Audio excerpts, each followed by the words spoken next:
like to reconvene the regular meeting of the City Council Public Financing Authority. City Clerk, may I have the roll call, please? Sure. Councilmember Mosher. Here. Councilmember Bolton. Here. Mayor Pro Tem Burns. Here. Mayor Vandermark. Here. Councilmember Strickland. Here. Councilmember McKeon. Here. And Councilmember Kalmick. Here. Thank you. I'd like to announce that City Attorney Michael Gates has requested to be absent of this portion of the meeting pursuant to Charter Section 309, and sitting in his place is Senior Deputy City Attorney Nick Papajohn. Thank you. Tonight's Pledge of Allegiance will be led by Assistant City Clerk Juan Esquivel. Thank you, Mayor. Please rise if you're able to. Put your right hand over your heart. Ready? Begin.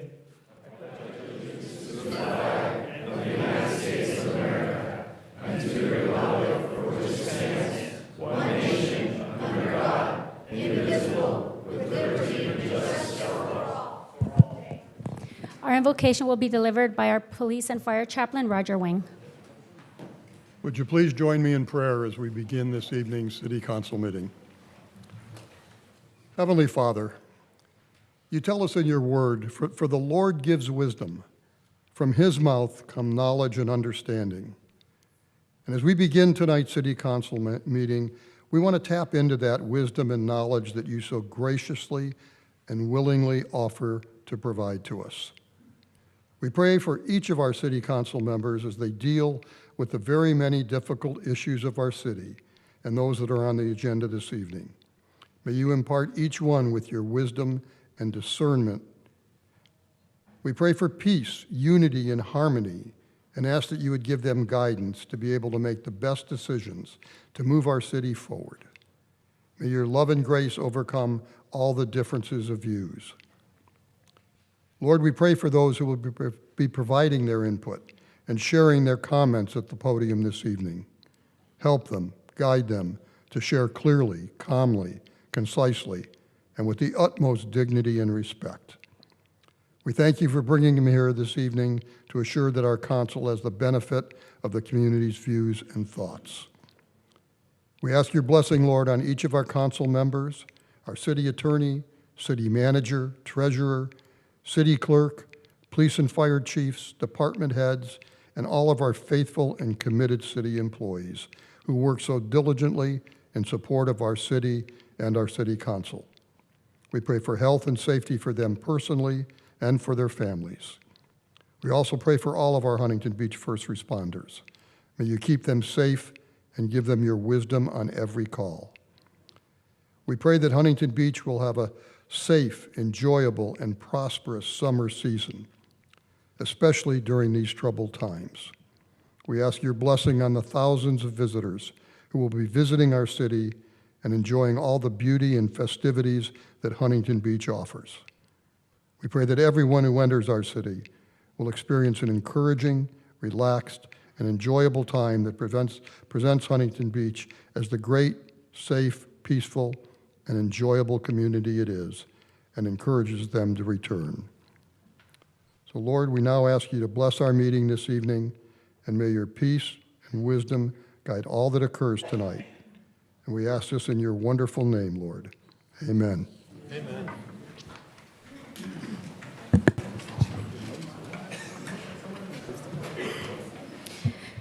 Moving on to closed session reports. City Attorney, do you have anything to report from closed session?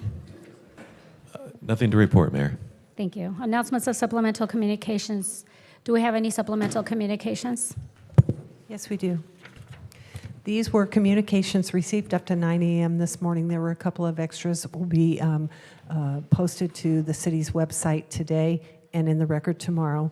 For consent calendar item 8, a communication from myself regarding our request made by Councilmember Bolton to revise the May 7 City Council meeting minutes.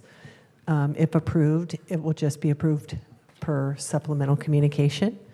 Another email communication was received from Marlon Calderon of Aguilar and Calderon Corporation, also requesting a revision to the May 7 City Council meeting minutes. It's on your iPads if you'd like to read it. For consent calendar number 10, an email communication received regarding proposed design concept and placement of a plaque celebrating the 50th Jubilee of Huntington Central Park. And for council member items number 17, 3 email communications received regarding the proposed renaming of Commerce Lane to Ed Laird Lane. That's it. Thank you. Moving on to public comments. Do we have anyone signed up to speak? Yes, right now I think we have 53 signed up to speak. Okay, we will give them 2 minutes each. At this, Okay, go ahead. You can read your At this time, the City Council will receive comments from members of the public regarding any topic, including items on the open session agenda. Individuals wishing to provide a comment may do so in person by filling out a request to speak form delivered to the city clerk. All speakers are encouraged but not required to identify themselves by name. Each speaker may have up to 3 minutes unless the volume of speakers warrants reducing the time allowance. Please note that the Brown Act does not allow discussion or actions on topics that are not on the agenda. Members of the public who would like to speak directly with a council member on an item not on the agenda may consider scheduling an appointment by contacting the City Council's administrative assistant at 714-536-5553 or emailing the entire City Council at city.council@surfcity-hb.org. Can you call the first 10, please? First 10 speakers, please come down and approach both podiums. Barbara Shapiro, John Etheridge, Amory Hanson, Chad Williams, Don McGee, Jeannie Paris, Steve Quinn, Patty Pappas, Ann Palmer, Lucinda Mroche, Valentina Bankhead. First speaker? Go ahead. If you folks turn your... Oh,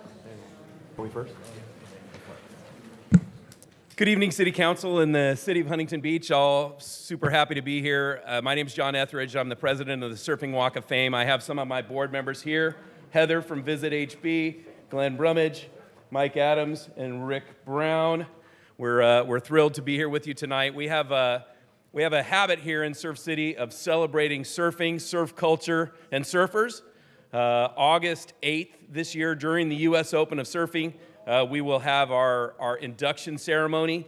This year we'll be inducting Bean Copeland, surf pioneer, surf champion Felipe Pomar, local hero Jeff Deffenbaugh, if you guys know him, the surf culture, Doug Warbrick and Brian Singer, the guys who founded Rip Curl. Super stoked for that. The Woman of the Year is Sally Fitzgibbons. That's an incredible pick. And our honor roll is going to be Mike Hinson. So keep your eyes peeled for a really cool piece of art that'll be coming out right around June 1st. And we have our Surfing Walk of Fame shirts that we'd like to present to City Council, our city manager, city attorney, and our fire chief as well. So if you guys would join us, are you allowed to do that? yes. All right, let's do it. Welcome up.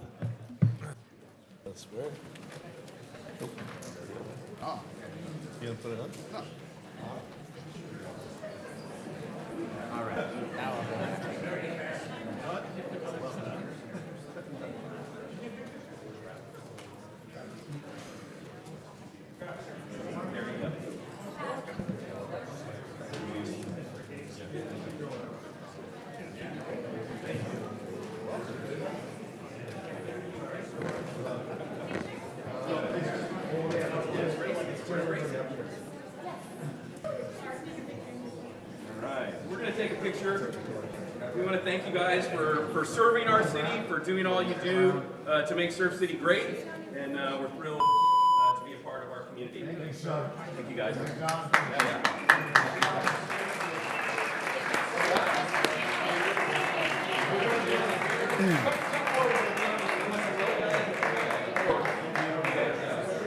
Okay.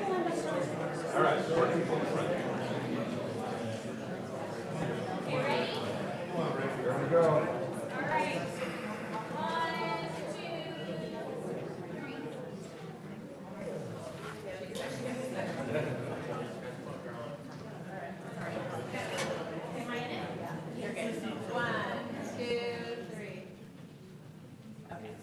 Thank you, guys.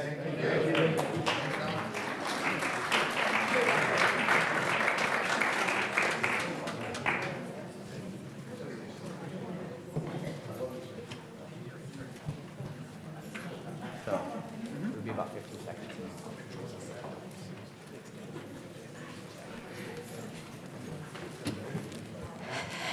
Thank you. We will move on to the next speaker. Oh, just a second. Oh, you're just saying bye. Okay. Okay, go ahead. I want you all to be aware that Dan Kalmick has had his lawyer serve me with a cease and desist letter threatening to sue me for millions if I don't publish a retraction in the LA Times Daily Pilot by June 6.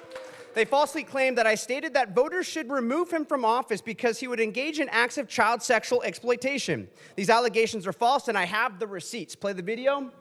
If you folks turn your attention to the screen, we have a picture of a picture book that is currently targeted at 3-year-olds in our city library in the children's picture book section. What you have right there is normalizing adults bathing nude with children, whether you like it or not. This is a pedophile's dream come true.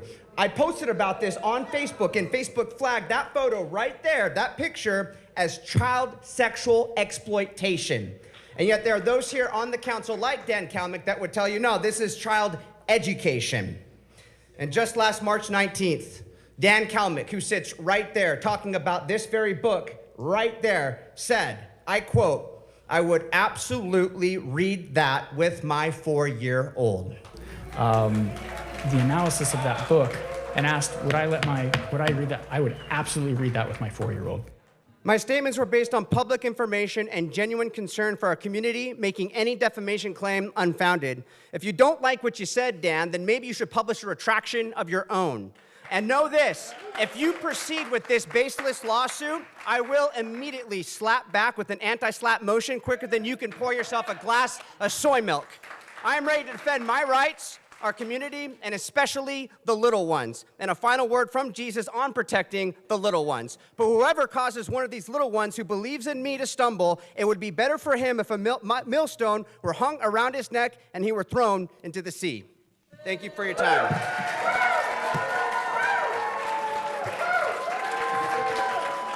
Next Mr. speaker. Williams. Thank you. Mr. Williams. Madam Mayor. Hold on a sec. Can you please fill out a blue card so I can talk to you about this kind of ridiculous cease and Yes, sir. desist? Thank you. Thank you. Okay, next speaker. I can go ahead. Thank Go you. ahead. Thank you, Madam Mayor. My name is Mr. Amory Hanson. I'm speaking tonight to urge the City Council to consider moving its meetings back to Monday nights.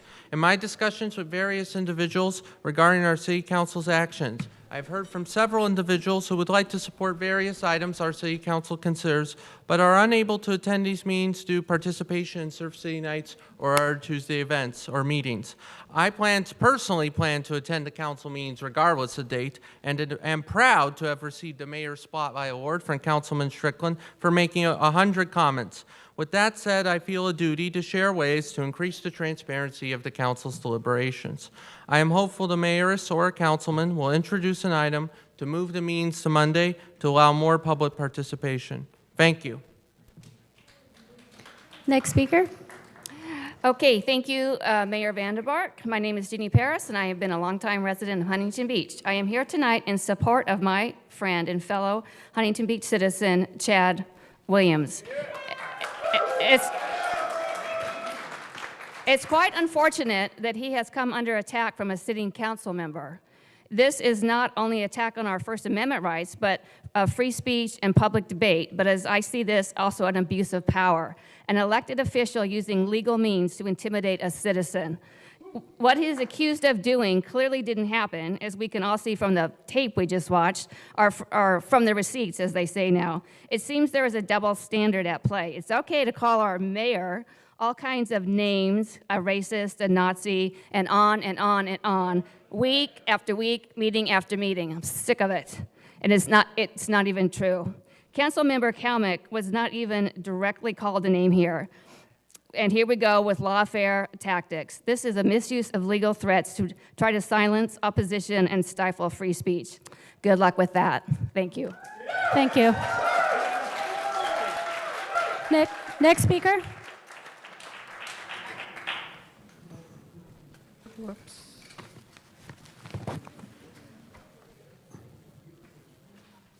The council majority are not banning nearly enough books.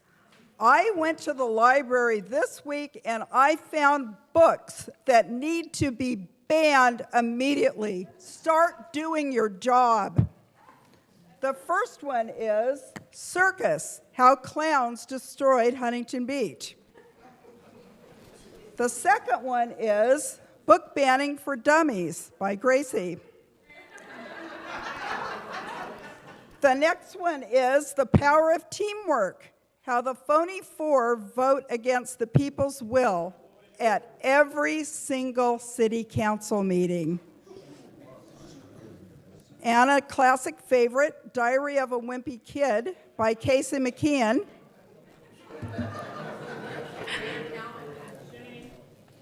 Posting on Nextdoor by Michael Gates. How to avoid working and get a $100,000 raise. A new favorite, The Art of Strategic Innovation, or How to Launder $7 Million by Kevin Elliott. Russia and China's Guide to Book Banning, A Teen's Guide to TikTok with a foreword by Kim Jong-un. And the classic, I'm Not a Pedophile, by Chad Williams. We have a bestseller, While Wasting Millions, How to Pretend to be Fiscally Responsible by Pat Burns.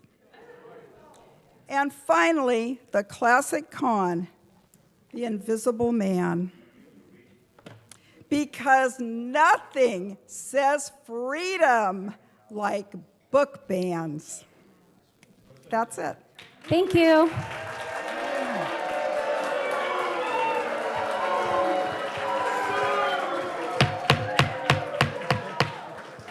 Okay, next speaker. How do Please you go top ahead.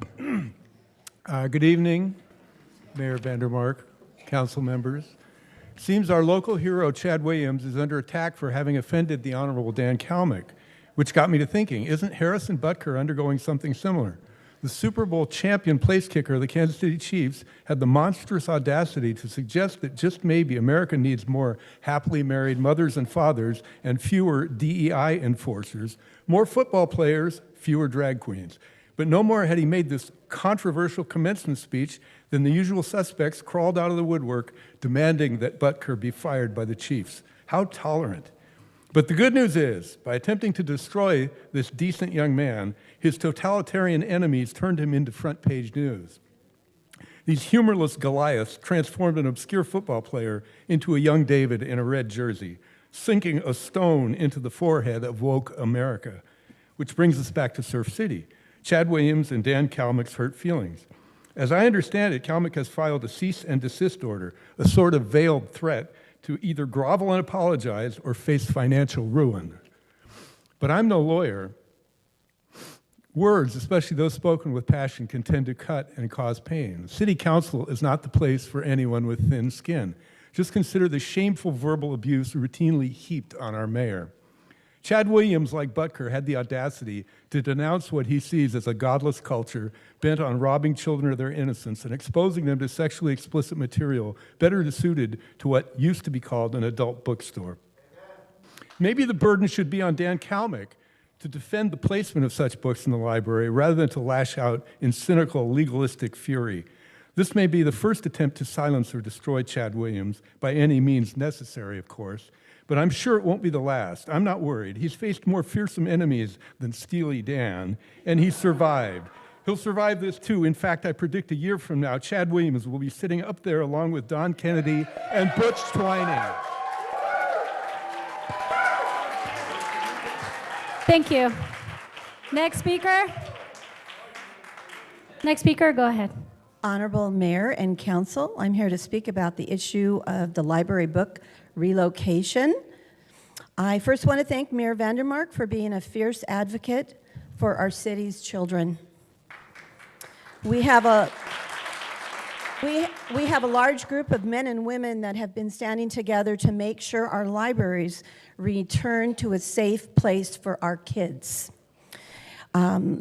Yesterday, a group of 8 of us met at the City Hall to make sure that Resolution 2023-41 is implemented in a timely manner. This resolution establishes a policy for children's library materials containing sexual content. Our team of advocates has confirmed that the books are in our library system. We had a good meeting yesterday, and we were assured that the librarians are taking steps to implement the resolution. We brought these books behind me to show you some of the titles. Many of these books are categorized under science fiction. I do have to give our librarians a little grace because the write-ups that come from the book reviewers do not always explain what is in the book. On another note, I'm so tired of hearing that we are banning books. This is so not true. I've been reading Councilman Kalmick's re-election emails. Respectfully, Councilman Kalmick, I'm sorry to say and to see that you are misinforming the community. You write about establishing a book banning committee. You talk about privatizing the library. Regarding these books that are under review, I just think that you can't have been reading these books. We all know that Huntington Central Library is our crown jewel. Please work with us, Councilman, and let's return our libraries into safe spaces again, like when we were kids. Thank you. Thank you.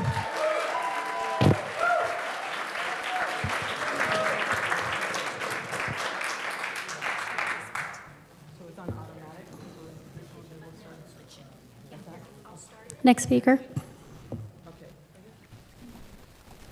Good evening. My name is Lucinda Maroc. I made a video, an informative video.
Thank you.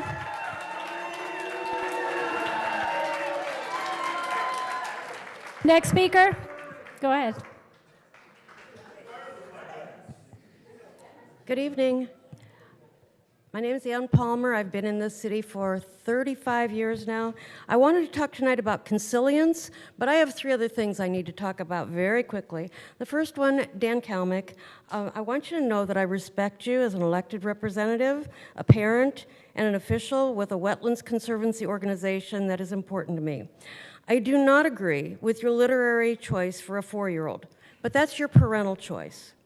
However, your lawsuit against a citizen because they deemed that literary choice to be a pedo's dream is ridiculous.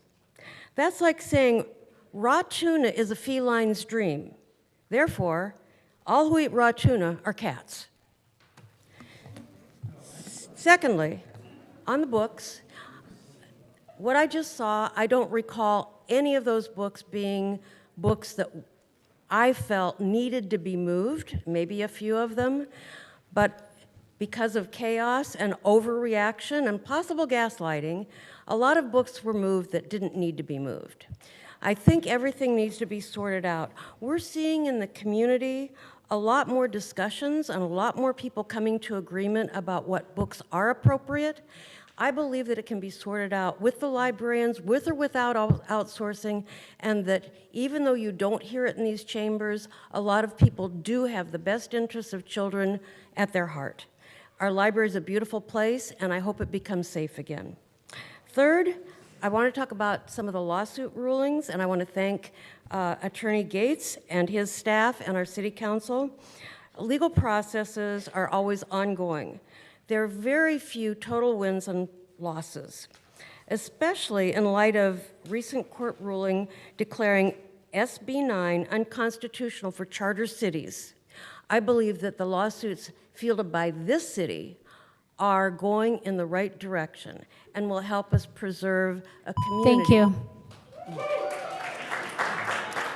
Next speaker. Don McGee. Dan Kalmick served Chad Williams with a cease and desist based on the statements he made at the last council meeting. Well, I and numerous other people tonight have signed and dated a statement concurring with Chad's statement. We've attached a transcript to it also, and we just stand with Chad. I hope you file against Chad. I really do, because the anti-slap and the slap back will hopefully put an end to your lawfare, Dan, your history of it. I'd just like to end by saying, a false witness shall not be unpunished, and he that speaketh lies shall not escape. That's Proverbs 19:5. On agenda number 17, I urge you to vote in the affirmative in renaming Commerce Lane to Ed Laird Lane, which will be a lasting testament to one of the most gracious, philanthropic, patriotic, conservative leaders of our time, Mr. Ed Laird. And in November 2024, I hope you vote for Chad Williams, Don Kennedy, and Butch Twiney, and get rid of this guy over here who has literally terrorized the neighborhood, terrorized Huntington Beach with lawfare since his tenure. Thank you very much. Bye-bye. Thank you. Valentina, Next speaker. Go ahead. Valentina Bankhead, Huntington Beach resident. I'm in full support of Agenda 17, the street renaming from Commercial Lane to Ed Laird Lane. Ed Laird has a long history with Huntington Beach and the community. I support his dedication to this town and all the hard work he has done to accomplish so many important goals for our youth. Thank you for recognizing Mr. Laird. I am in full support of Chad Williams and his strength in all things Huntington Beach. He is fighting back on a frivolous and reckless request for a cease and desist letter that has come from Dan Kalmick, our city council member. The words will not be repealed and will not be taken back. Mr. Chad Williams did nothing wrong. He has spoken on conviction and integrity for the youth to not be exposed to sexually explicit books, and that these books do bring to light the dark, ugly truth of pedophiles that are there in the background, secretly sharing these dirty books and stealing their innocent youth. No foul. Kalmick is wrong and is a public figure, and he is simply trying to stir up facetious and nothing burger issue on a current running candidate.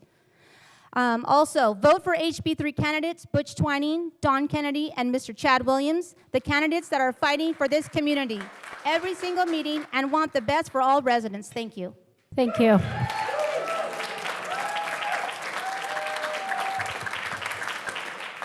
All right, the next 10 speakers, Butch Twining, Don Kennedy, Sherry Kennedy, Rick Brown, Keith Jorgensen.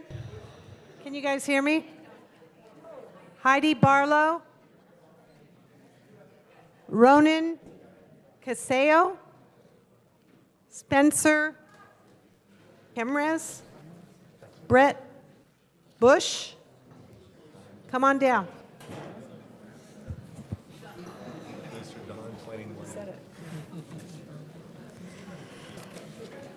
And I'm man of multiple things.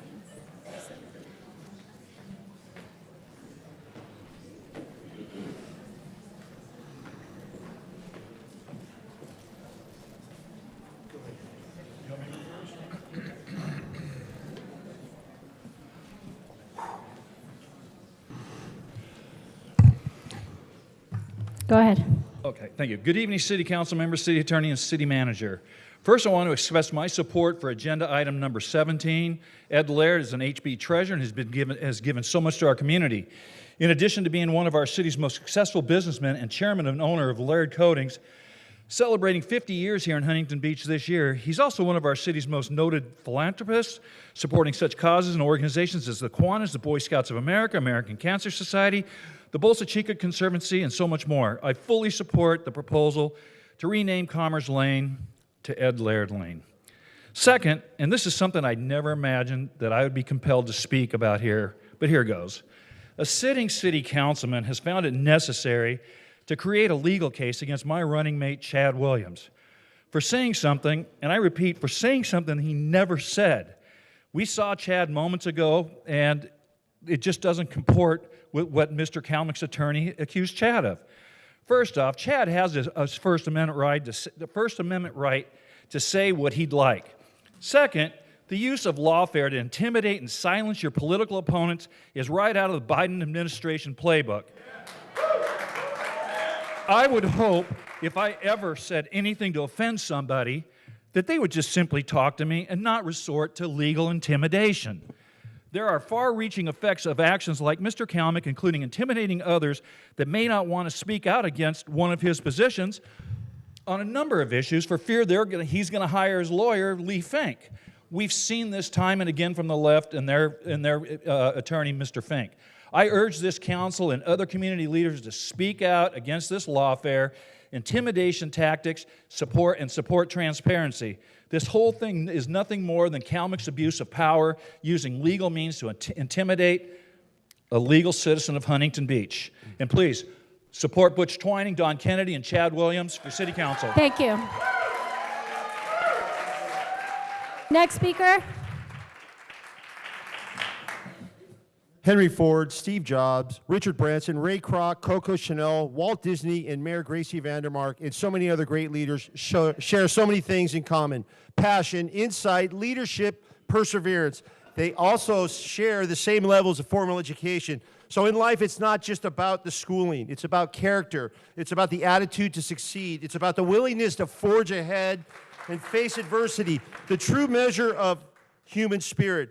For the women who constantly attack Gracie, I ask myself, why would they not stand up for her, celebrate her accomplishments, commend her for her work ethic, and congratulate her?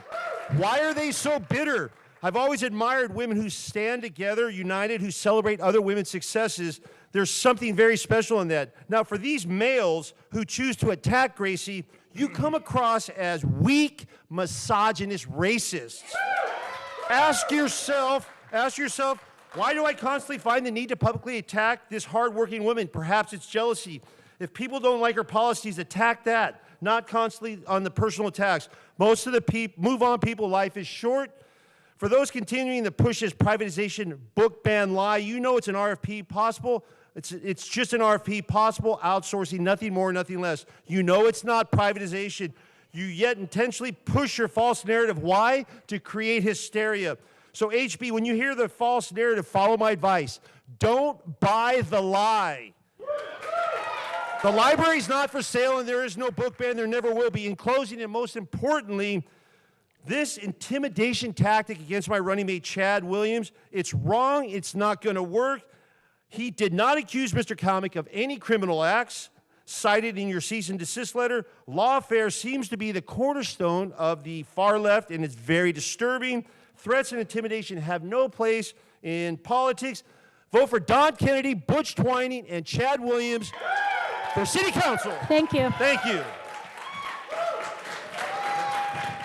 Next speaker. Greetings, City Council members, Mayor Vandermark.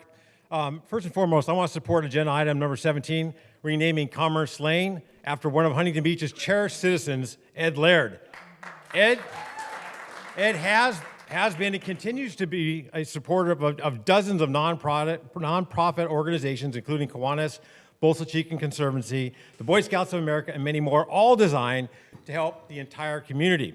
Sadly, I'm now compelled to speak out against a sitting council member, Dan Kalmick, who's decided to leverage lawfare to intimidate another Huntington Beach resident who happens to be a hometown hero and a combat decorated Navy SEAL veteran, Chad Williams.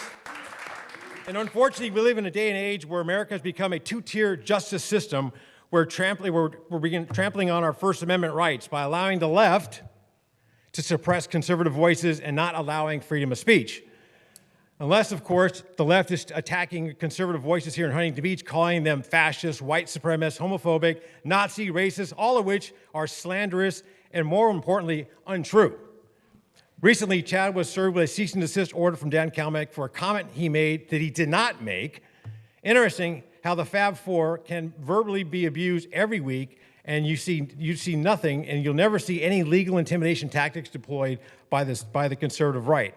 Again, sadly, Chad has been served with this false accusation. The good news is anti-SLAPP laws protecting freedom of speech against those seeking lawsuits intended to censor, intimidate, and silence critics by burdening them financially. But I guess the political lawfare is a tactic. Hang on a second. Oh, give me. Oh, I lost it. 5 seconds. 5 seconds. Okay, again, America's waking up to this lawfare. Trump's going through it, and we're going through it here. Thank you. Remember to vote for. Next speaker. Brandy, my name is Brandy Desso, and I'm just up here to support 17 and Chad Williams. Go Chad. Thank you. Next speaker.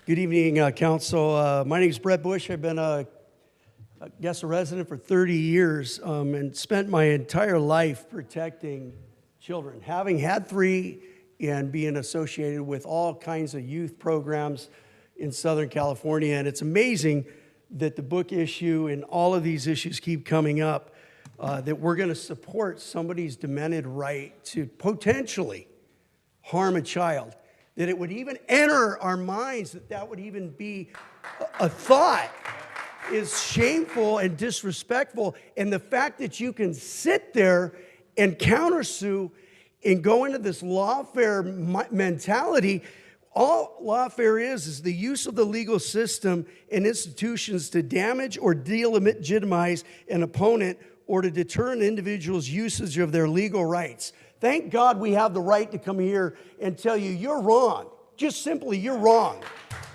And for you, again, to think to stand with a naked child with a naked adult is ever acceptable?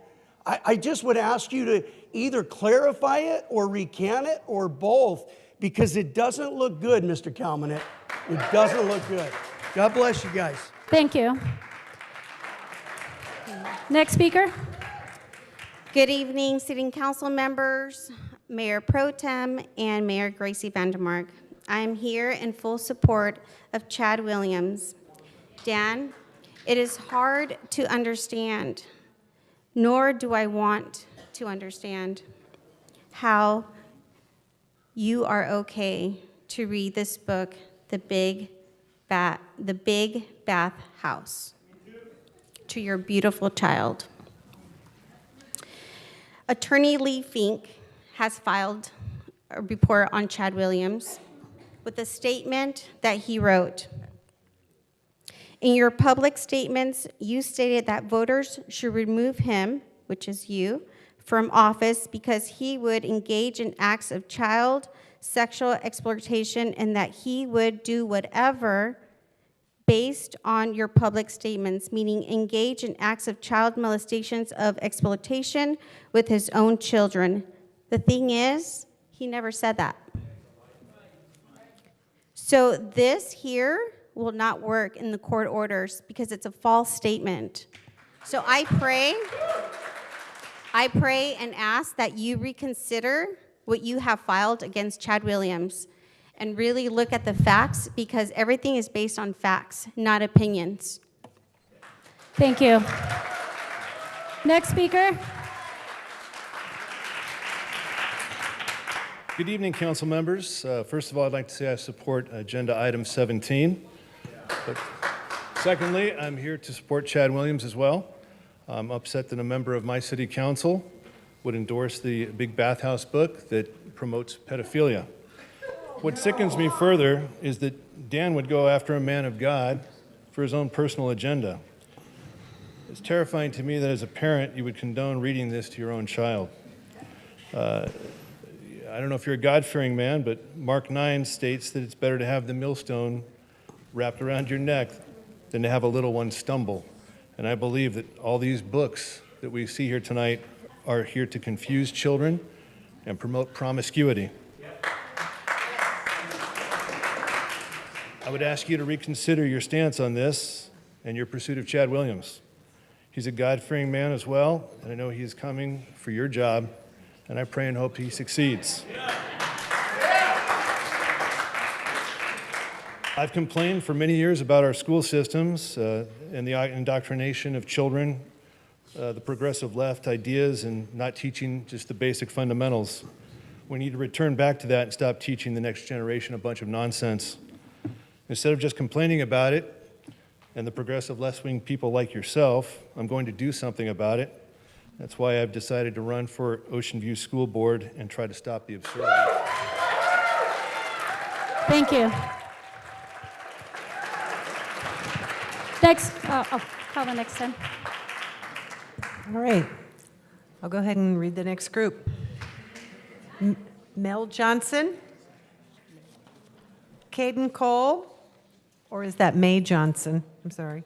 Brenda Glim, Carol Dowes, or Dawes, Andrew Einhorn, Kathy Ryder, Trevor Dowd, Catherine Neal, Russell Neal, Joyce Riley, or really Riley.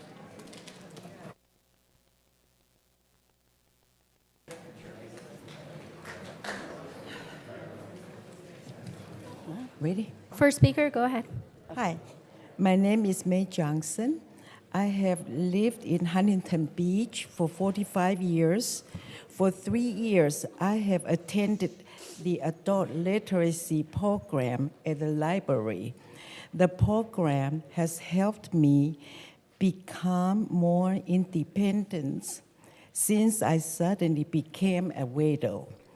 I can now understand the news better. I can read written instructions better. Also, my adult children think that my English speaking has improved since I started at a literacy program. It is such a good program, and I believe it has supported many needy people. Thank you. Thank you.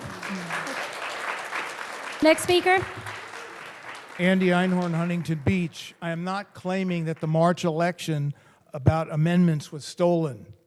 The majority conducted a press conference in April in which voter fraud was discussed. However, they failed to state if mail-in voting will continue with Measure A.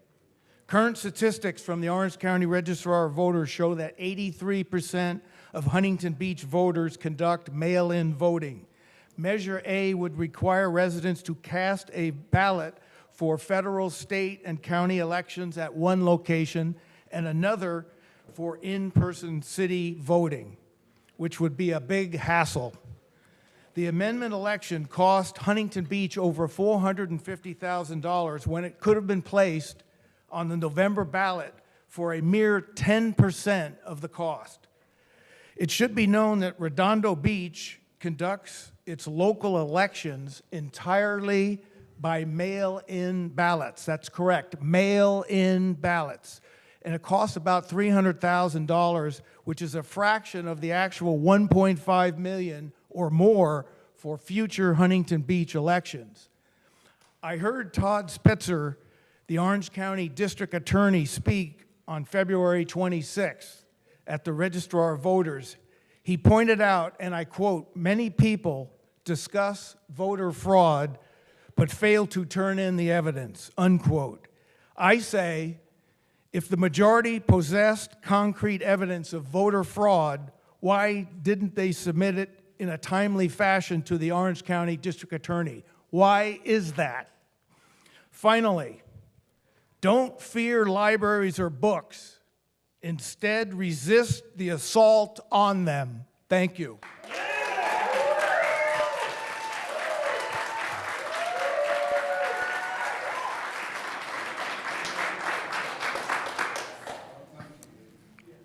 Historian and economist Carlos Cipolla, his 5 universal laws of stupidity.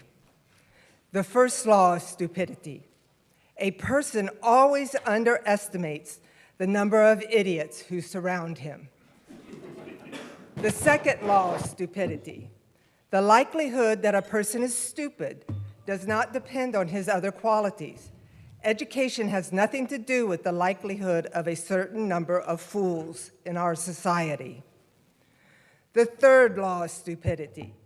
A fool is a person whose actions lead to losses for others and also do not benefit them. Imagine the magnitude of the damage that fools inflict in governing bodies with political and social powers. The fourth law of stupidity. Non-fools always underestimate the destructive potential of fools. The fifth law of stupidity. The fool is the most dangerous type of personality. When a fool enters the scene, benefits are destroyed, society becomes poorer. Think about it, because we may become a city run by fools.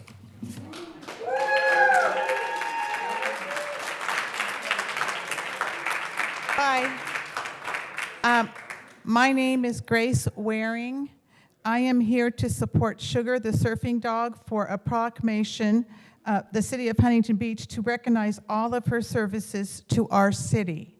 Sugar was found on the streets of Oakland when Ryan rescued her. He himself became rescued. He now had responsibility other than himself. She is a 5-time world champion surf dog because she beat all dogs in her category from all over the world for 5 years. 5 times champion of the Surf City Surf Dog, 3 times champion of the Purina Dogs, 3 times Helen Woodworth Foundation champion, and an active member of the Huntington Beach Longboard crew.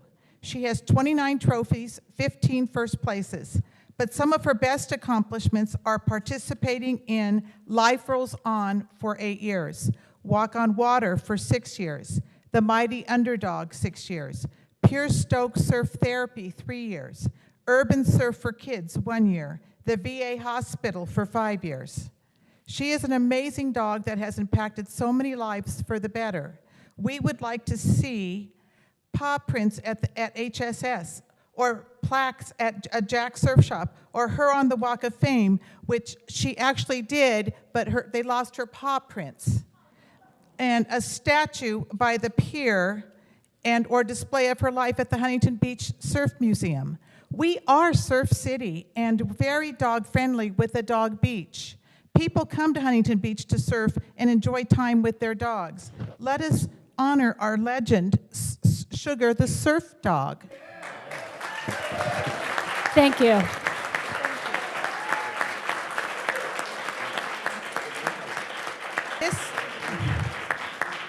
This is Ryan, and he has a video he sent. Can we get that up so that you guys can see some of the footage?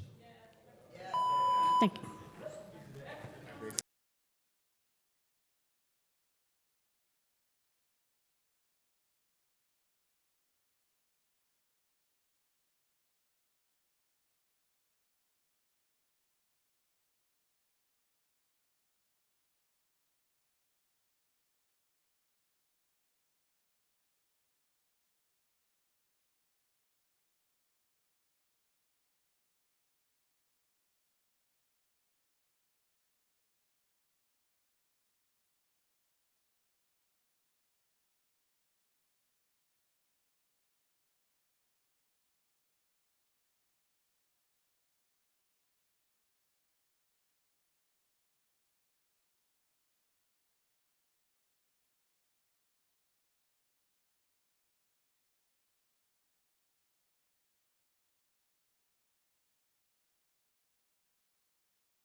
Thank you guys so much. I don't know why I felt the urge to come here to the city.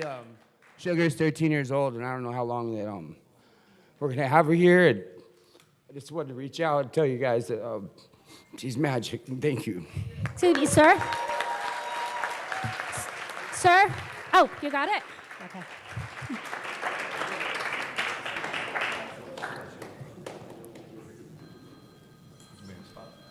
Mm-hmm.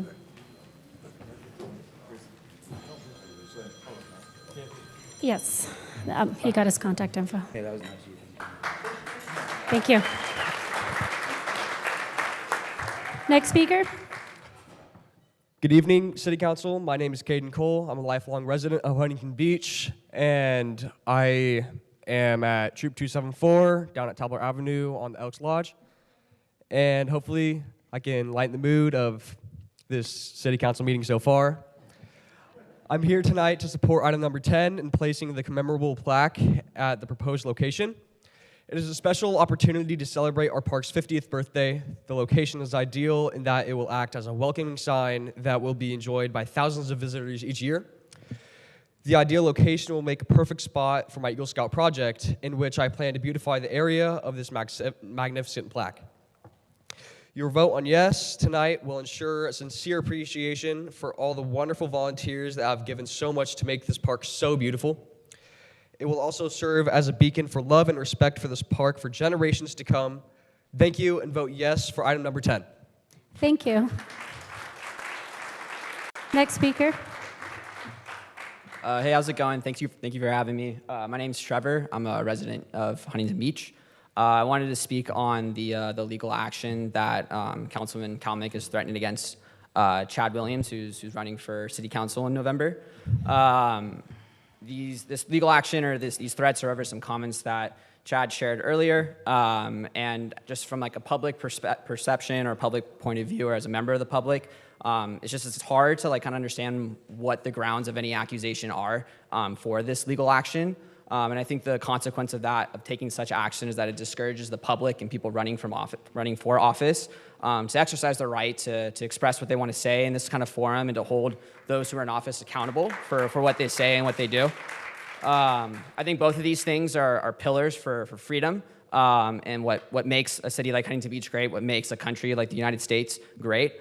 And so my hope is that Councilman Kalmick will withdraw his threat to help encourage people to come and speak freely and to express what they want to say and hold our officers accountable. So thank you.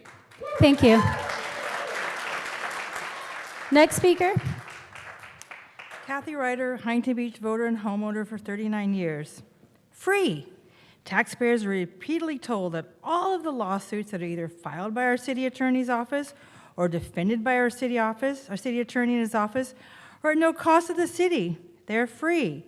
Doesn't the city attorney receive a substantial salary with health benefits and retirement benefits? Doesn't the city attorney's office have some clerical support?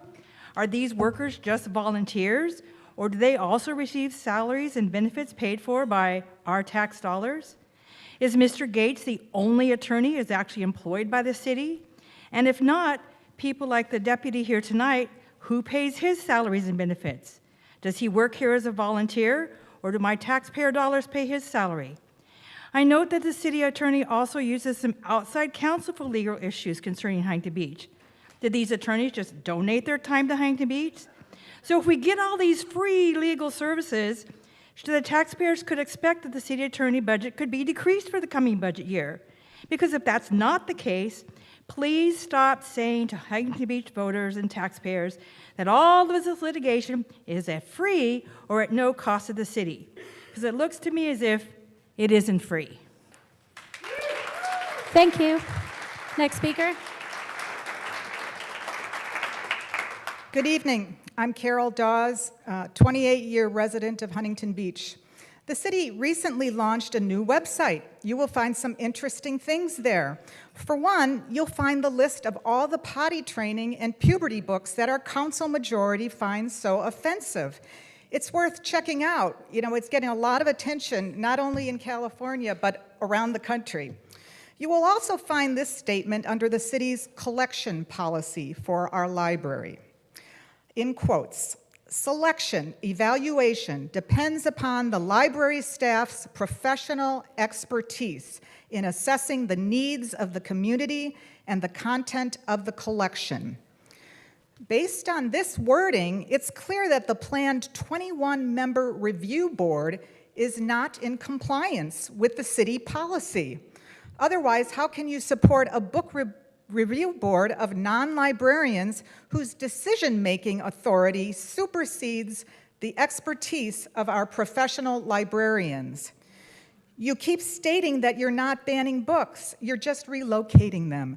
This is a complete lie. You are creating a review board of non-librarians who have final and non-appealable authority over our librarians about our library collection.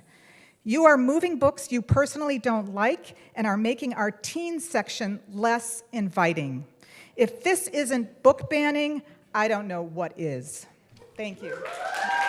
Thank you. Next speaker, go ahead. Yes, Joyce Riley.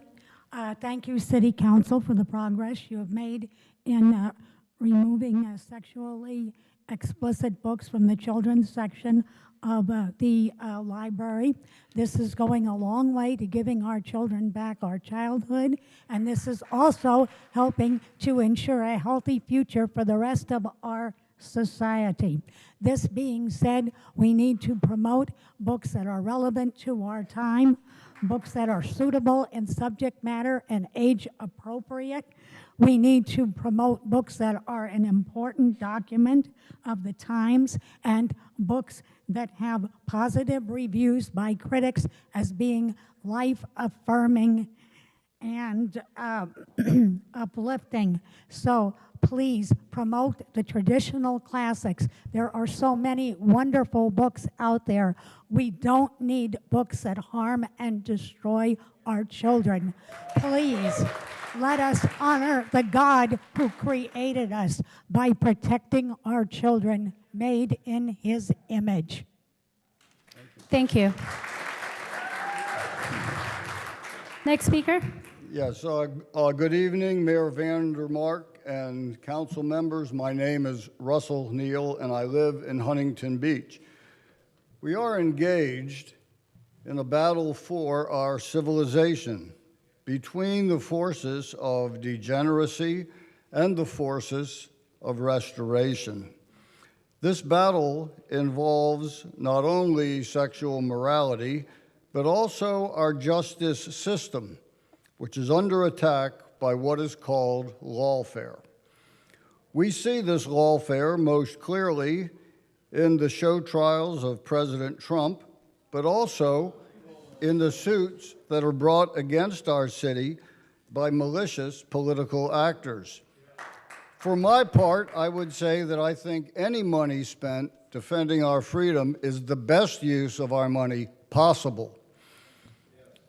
We could view Mr. Kalmick's legal threat against Mr. Williams as another case of this lawfare if we could make sense of it in the first place. How can you accuse someone of defaming you when he is just quoting your public statements? I am glad to stand with our council and citizen majority in Huntington Beach as part of the forces of restoration, the forces working to make America great again. Thank you. Thank you. Next speaker. Good evening, Mayor Vandermark and City Council members. My name is Catherine Neal, and I am proud to be a resident of our fine city of Huntington Beach. First, I would like to voice my support for agenda item number 17, honoring Ed Laird.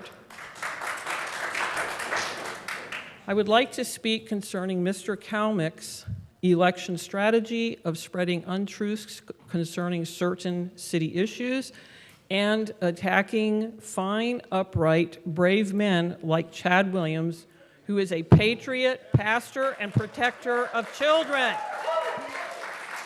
I know there are people who approve of these tactics, but I suggest reconsideration. No one wants to wake up the day after the election and think, well, that didn't pan out concerning your strategies. Just saying it would be wise for you to cease and desist. Thank you. Thank you. All right, the next group, please come down. Jeannie or Jean Gooden, Zignesh Pader, Wendy Rincon, Kanan Durham, Marlon Calderon, TJ England, Robert Sternberg, Dennis, and Libby.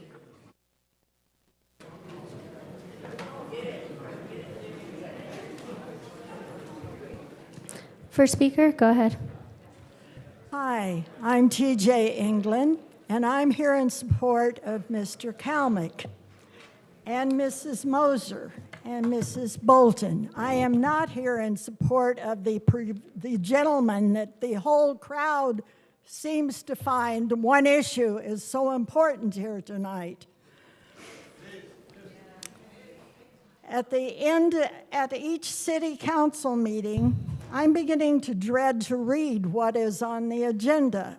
What are they going to come up with this meeting? I have some questions about this community guardian group that seems to be here tonight. I'd like to know who they are. There seems to be a majority of the 4 city council member majority. Are they all from a certain church? That interests me. I am definitely against privatizing the library. No way. Please drop it. I have been talking to people throughout my neighborhood, and no one is in favor of it. I would like to ask how long our wonderful chief of police, who I know is a wonderful man, is he still the acting city manager? How can he wear 2 hats? His job as a chief of police is very important. When are we going to get a city manager? Has that even been discussed recently?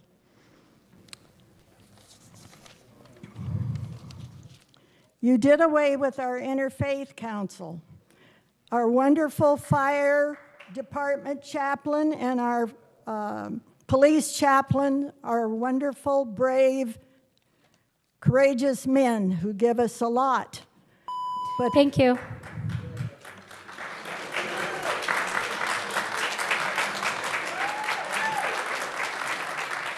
Next speaker. Well, we've lost a lot of the audience, the ones that were attacking Dan, so they're not going to hear what I have to say. But first thing I would like to say is I do think we should honor Sugar the Surf Dog. I feel like that's maybe one thing that we as a city could actually come together on, because we certainly can't come together on anything else.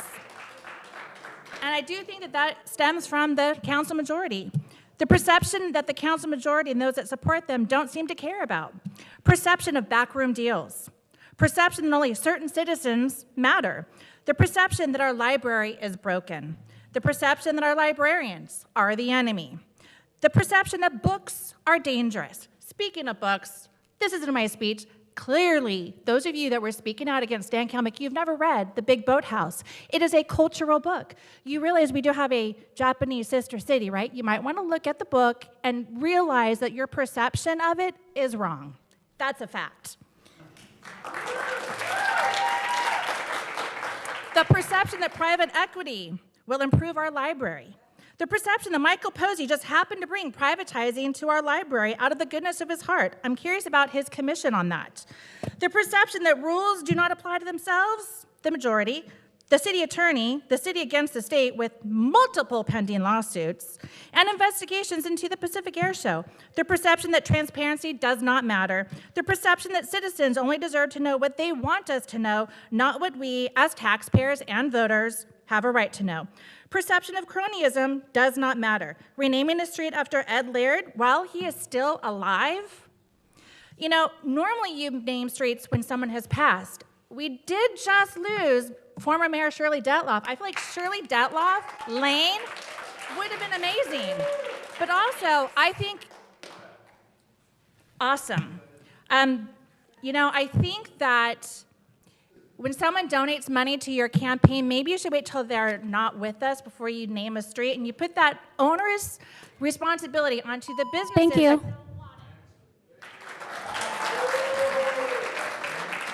Next speaker.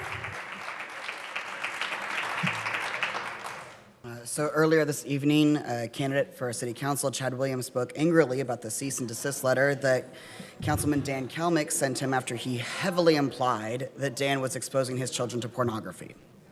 Chad and his supporters claim that because he's a political candidate, any attempt to hold him accountable equates to some kind of intimidation. Intimidation's a really interesting word. It's something that a young mom spoke about at the last meeting, talking about how the unfounded accusations of pedophilia and grooming from Chad and his friends make her felt intimidated of coming here. It's something I've heard from queer folks in HB who said that the woke agenda signs that Chad allegedly slapped onto political signs last year made them feel intimidated by campaigning for the No on Measure B campaign earlier. It's something I've heard from Huntington High students who felt intimidated by Chad's statements at a campaign event where he called queer folks abominations, making them unsure of who they could trust in HB.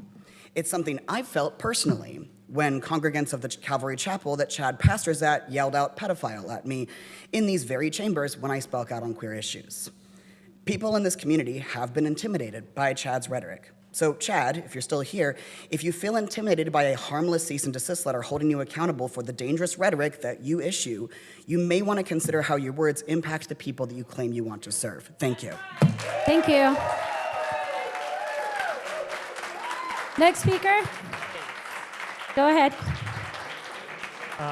Hello, my name is Jignesh Padyar, a lifelong resident of Huntington Beach. So there's a lot of vitriol and animosity in here, so I figured being Asian American History Month, I'll shine the light on some Asian American history that took place here in Huntington Beach.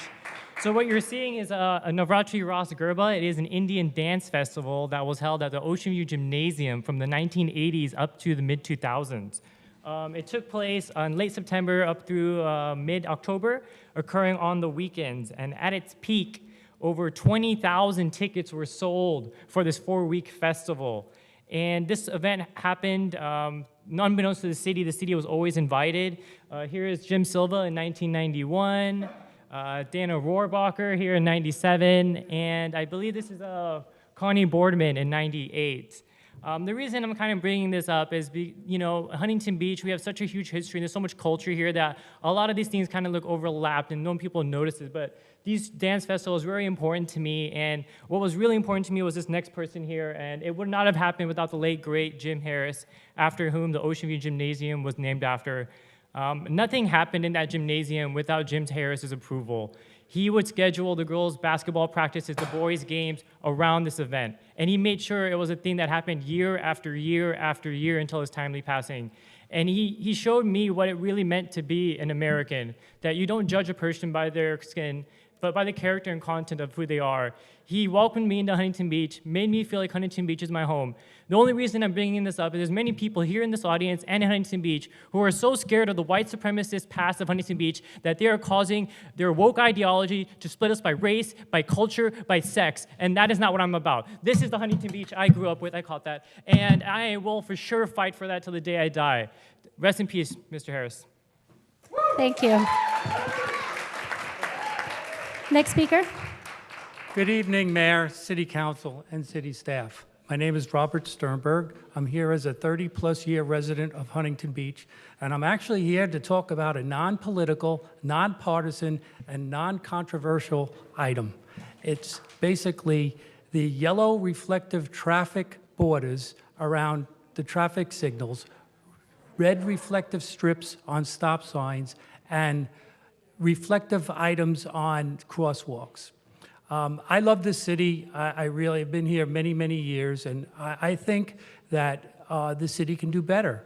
I mean, I spoke earlier at the study session for the budget, and I didn't give you cost estimates, but speaking with the Public Works, I think that the city could install these. It costs about $100 for the materials for each traffic signal. All right, now some signal intersections have 7 or 8, that would be $800. It costs around $20 to $25 for the red reflective strip, and it costs, this is materials, and they only need 3 bolts. They could be put on in a couple minutes by the city staff, and you have the pylons, which are about $100.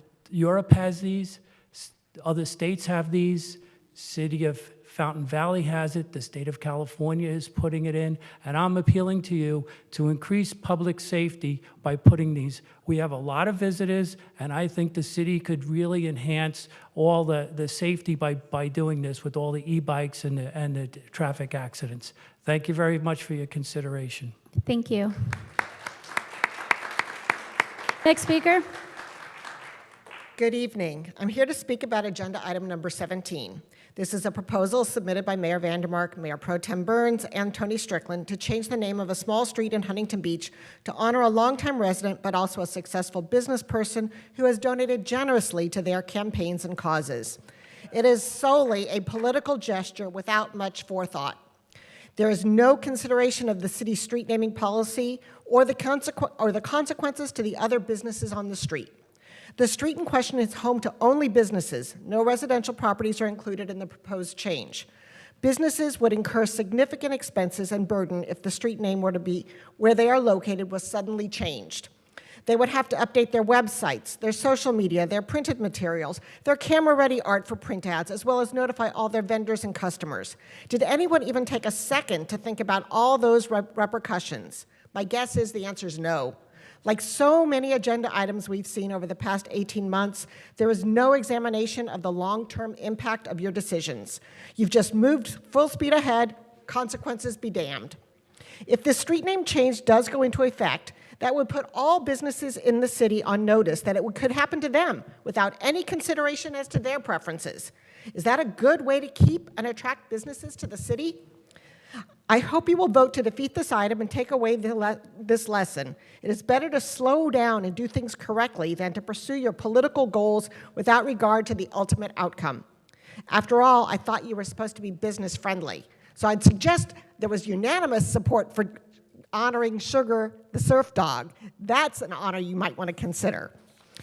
But I also want to mention, I've heard references to the economy from the dais many times, always claiming that it was so awful under Biden. Well, I hope your investments have done as well as mine in the last few weeks, as the stock market has reached record highs.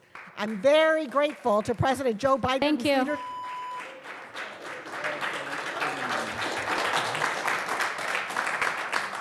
Next speaker. Good evening, Mayor Gracie, elected council members, and our sole diversity appointment. My name is Dennis, and I'm a 41-year resident of Huntington Beach. I want to see if I understand something here correctly. The city owns all of the library buildings. The city owns all the books. The city owns all the materials. The city owns all the fixtures. And all of the employees in those library buildings are public city employees. Now, the library reports to the community service director.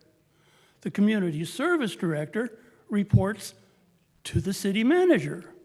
The city manager reports to the city council. We elect the city council to conduct our business and our functions, and that includes the library. We have something screwed up here. We have a bunch of citizens who are circulating a petition that says that the citizens should have no right of review of what goes into their libraries. I find that a little bit strange. Now, apparently, if I understand this correctly, apparently we have a group of city employees together with a collection of volunteers who seem to think that they can run the library better than the structure that has served Huntington Beach for all of these fine years. Maybe the reason they're so upset is they won't get to use that as a political indoctrination center and as a gay pride induction center. Thank you. Next speaker. Next speaker. Good evening, Mayor and council members. My name is Marlon, representing Aguilar and Calderon Corporation. I'm here to address the inaccuracies stemming from the City Council meeting on May 7th regarding agenda item number 21. False assertions were made about our company during the meeting, which have the potential to severely damage our reputation. It is imperative to clarify that there is neither an ongoing or past investigations by the DIR, despite suggestions made by Director Vu. Furthermore, claims of contract noncompliance and labor violations are entirely baseless, and we have provided evidence to substantiate this. Despite providing materials, equipment, and additional work for the Lee-Bar Park Improvements Project, reimbursement has been denied. Our submitted settlement has been rejected by the city engineer, resulting in significant financial strains, operational disruptions, which the city bears responsibility. Equally troubling is the portrayal of Classic Construction and Engineering as a stellar company by Director Vu. It is pertinent to note that the DIR investigations have led to substantial penalties against them. Downplaying these violations misled the council into prematurely canceling our contract and awarding it to Classic Construction without conducting a proper diligence. Given these discrepancies, we respectfully request several actions from the council. Correct the meeting minutes from the May 7 to accurately reflect the inaccuracies regarding Aguilar and Calderon Corporation. Provide an explanation for the unfounded allegations against Aguilar and Calderon. Clarify why Classic was portrayed positively despite documented violations. And finally, we request the appointment of a third party to review the outstanding issues. Thank you.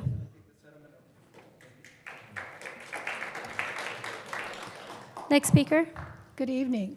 My name is Jeannie Gooden, a longtime Huntington Beach resident.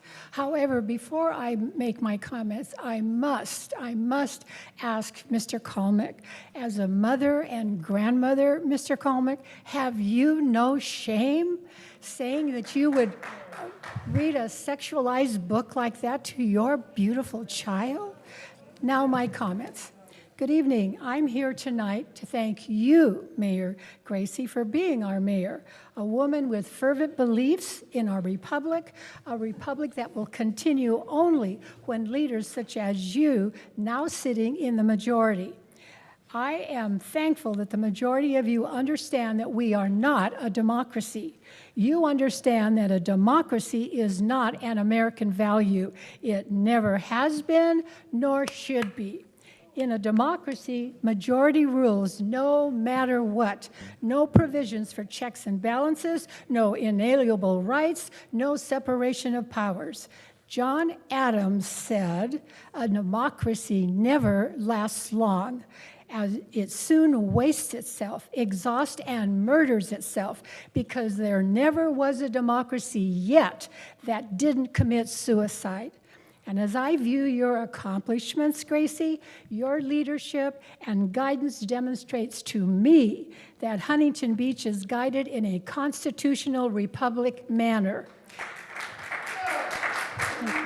Having said that, I am thankful that you, Gracie, and the majority on this council rules with clarity and forward vision despite the difficult struggles experienced. Your leadership has now reached national and international levels, with leaders contacting you for help requesting information on Huntington Beach's accomplishments, such as preventing the rainbow LGBTQ+ flag from...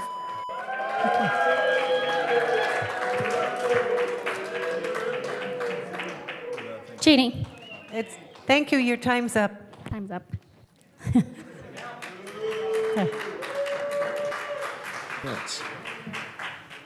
Next speaker. It's 3 minutes, right? 2. Oh, 2 now. It says 3 minutes. Oh, fine. You know, first of all, I want to publicly announce my gratitude toward the Public Works Department, because you guys do a great job. If you guys are here, wonderful job. Because if you don't see them, if you don't see the Public Works people, that means that they're doing an awesome job. And they are, because I hardly ever see them. Except over at the street fair. Everybody should go to the street fair because it's really, really important to support your city. And also expose these fools. I love that lady that said that about the fool thing. Anyways, so if you guys are fools, then it doesn't pertain to you. Though, now, first of all, one of the things that really bothers me when people are above other people, one of them is like if a pilot kills a public works person, and then the pilot gets away with it, and then you test the public works person that died for drugs, but you don't test the pilot, and then you think everything's hunky-dory. It isn't. The pilot that killed Nick Villa never got tested. Eric, I thought it was full transparency when you were gonna get the job, or the other job that you have. Seriously, man. Full transparency, and you hide that? He doesn't even get tested, but the guy that dies gets tested? Does it make sense, Eric? And then he takes off and he leaves him there? Really, really evil, man. I swear, this guy should be at least publicly chastised. If he dies, are you guys gonna have a huge procession of that he's a hero? The guy took off and left him. He closed his eyes and went up straight, left the guy. And then he said, because of my experience as a scuba instructor, I knew how to go up. No, he got stuck with his cord, his communication cord for a while. Then he realized it. Then he got up. Seriously. And they're going to do something for us? I swear, yeah. Thank you.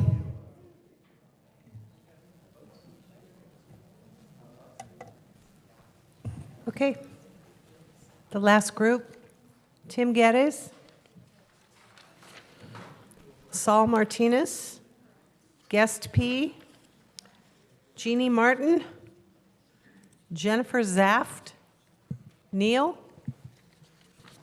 Christopher Rini, Desi Pineda, Heidi Villa. That's it. Come on down. First speaker, go ahead. Good evening, folks. I guess you've already heard enough hot air so far to float a flotilla of balloons in the sky. Regarding Chad Williams, I really wish he would just preach to his own choir instead of going Old Testament on the rest of us. Can we say extremism? Anyway, Mayor Vandermark, you certainly have a lot on your plate right now. Lawsuits, labor negotiations, libraries, legislation, lots of things.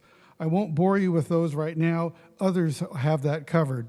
Hope you read my letter last week. Oh, I did have one comment on item number 17, the renaming of Commerce Lane to Ed Laird Lane. While I acknowledge Mr. Laird's public service, many remember him for trying to, quote, paint the town red, a deep Republican red, especially with his partisan shenanigans like Measure E, for Ed, I think, the districting initiative 20 years ago. He's no Boy Scout when it comes to politics, just saying. You have the sins of all your city fathers to defend, I realize. At the last council meeting, you stated you would meet anyone in the community, whether they supported you or not. I hope you are prepared to do that because we have a lot to talk about without your usual mayor-splaining from the dais. Maybe it's time. Hey, I haven't met you yet, and this is crazy, but this is my number, so call me maybe. Thank you. Next speaker. Hi, my name is Neil. First, for Don Kennedy, when listing comparisons to support a public official with credible accusations of anti-Semitism levied against them, I would avoid comparisons to Walt Disney and Henry Ford. You might not want people looking too closely into history of all three. Second, as I'm sure everyone is aware, the city has been engaged with lawsuits regarding state housing requirements in both state and federal court, and now maintains an impressive losing record. As much as the city attorney and city council majority may say otherwise, these lawsuits do have costs for the city, costs which weigh against other considerations for budgetary choices like the potential outsourcing of the public library and distribution of funds dedicated to other public services. As it stands, the city has 114 days to pass a compliant housing element. We have been fortunate for the city to not be faced with any serious financial penalties for the outstanding lack of compliance thus far, but there's no reason to expect this to remain the case. I urge the council to, at the very least, prepare to pass a compliant housing element in order to be responsive should significant penalties begin to be levied against the city. Regardless of your beliefs, it would be irresponsible as a matter of governance to not be prepared for this range of outcomes. Thank you. Thank you. Next speaker. Jennifer Zaff, 16-year resident of Huntington Beach. I appreciate the fiscal responsibility that you are trying to exercise in not putting the library privatization of management and operations on the ballot for during a main year election. And all these figures come from the internet, so I don't know and I don't vouch for their total accuracy. But we looked into the ownership of LS&S, which is the privatization company that would be doing the management and operations of the library. They are owned, according to a number of documents, by Evergreen Business Services, which is located in San Francisco, the private equity arm. To qualify as an investor for this private equity, you have to have a net worth of $1 million. Private equity generally brags that it returned an investment of 16% or more over a decade. The library budget has remained neutral over a decade. It increased 2% over a decade. My question is, how is a for-profit firm, LS&S, going to save Huntington Beach $1 million, which is why you said you didn't want it on the ballot, and deliver profits to its investors? How do you do that? Well, you increase productivity, you increase prices, you increase quantity. It's a public good. How do you increase quantity? You're going to start charging the veterans and the homeless and the seniors to use the computer and to check out books and so forth. So let me look forward. So I just want to know, how are they going to deliver this private? Additionally, if they do cut costs at some point, which is how they're going to do it, the budget goes down for the next year. So how are they going to do it the next Thank year? you. Thank you. Next speaker. Good evening, Heidi Vea, lifelong resident of Huntington Beach. Just have a couple things to say. Last council meeting, we had a gentleman who represented himself as a Black Lives Matter leader get up here and shame our Latina mayor for not having a high school diploma. Very odd behavior for an individual who represents himself as an advocate for minorities. What hypocrisy. Isn't that something that should be applauded, that a Latina woman rose above the circumstances that became the mayor of Huntington Beach? I applaud you, Gracie. I think you're an amazing example of someone who never gives up. I'm actually not really a fan of public education, anything public, really. I think history has proven that the government tends to ruin things, tends to waste our money and waste our time. It is very interesting to listen to so many people defend publicly run institutions as if they are the gatekeepers of the will of the people. You want diversity? How about more people running the government that have less indoctrination by the government? Those people tend to understand that less government is always better for the people. Interesting fact, the more educated in the system you are, the more likely you were to get the death jab. All of us uneducated people could see through the deception, the agenda, and we didn't trust the government or Big Pharma. And we were right to not trust the powers that be. And one last thing, why are you trying to silence Chad, Dan? What did he say that's not true? Are you ashamed of your endorsement for sexually explicit material for children? I'm confused. Where's the lie? Stop acting like a victim, Dan. Or are you a victim, Dan? Are you? Are you a victim? Thank you. Next speaker. Good evening, Council. My name's Chris Reaney. I'm a Huntington Beach native, and I've spoken before. And I'm not here to run for City Council or verbally attack a council member. First off, I would like to thank Councilman McKeon for engaging in dialogue with me and giving me some clarity and asserting the need for economy in all departments of city government.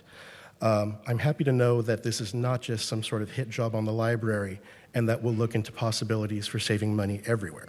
I do hope the process will be transparent, involve internal SWATs, consultations with stakeholders, and be transparent and open to engagement. Now, our library really is the jewel of the city. Someone earlier tonight referred to it as a crown jewel. A tourist friend was here recently for work, and they said, after we were hanging out, quote, "You know, I think the library is really the civic center of this town. It's not downtown, it's right here." We were having lunch by the fountain at the time. Now, I'm going to argue that the library is safe for kids because despite all the brouhaha over books that may be pornographic depending on your point of view, the library has filtered internet.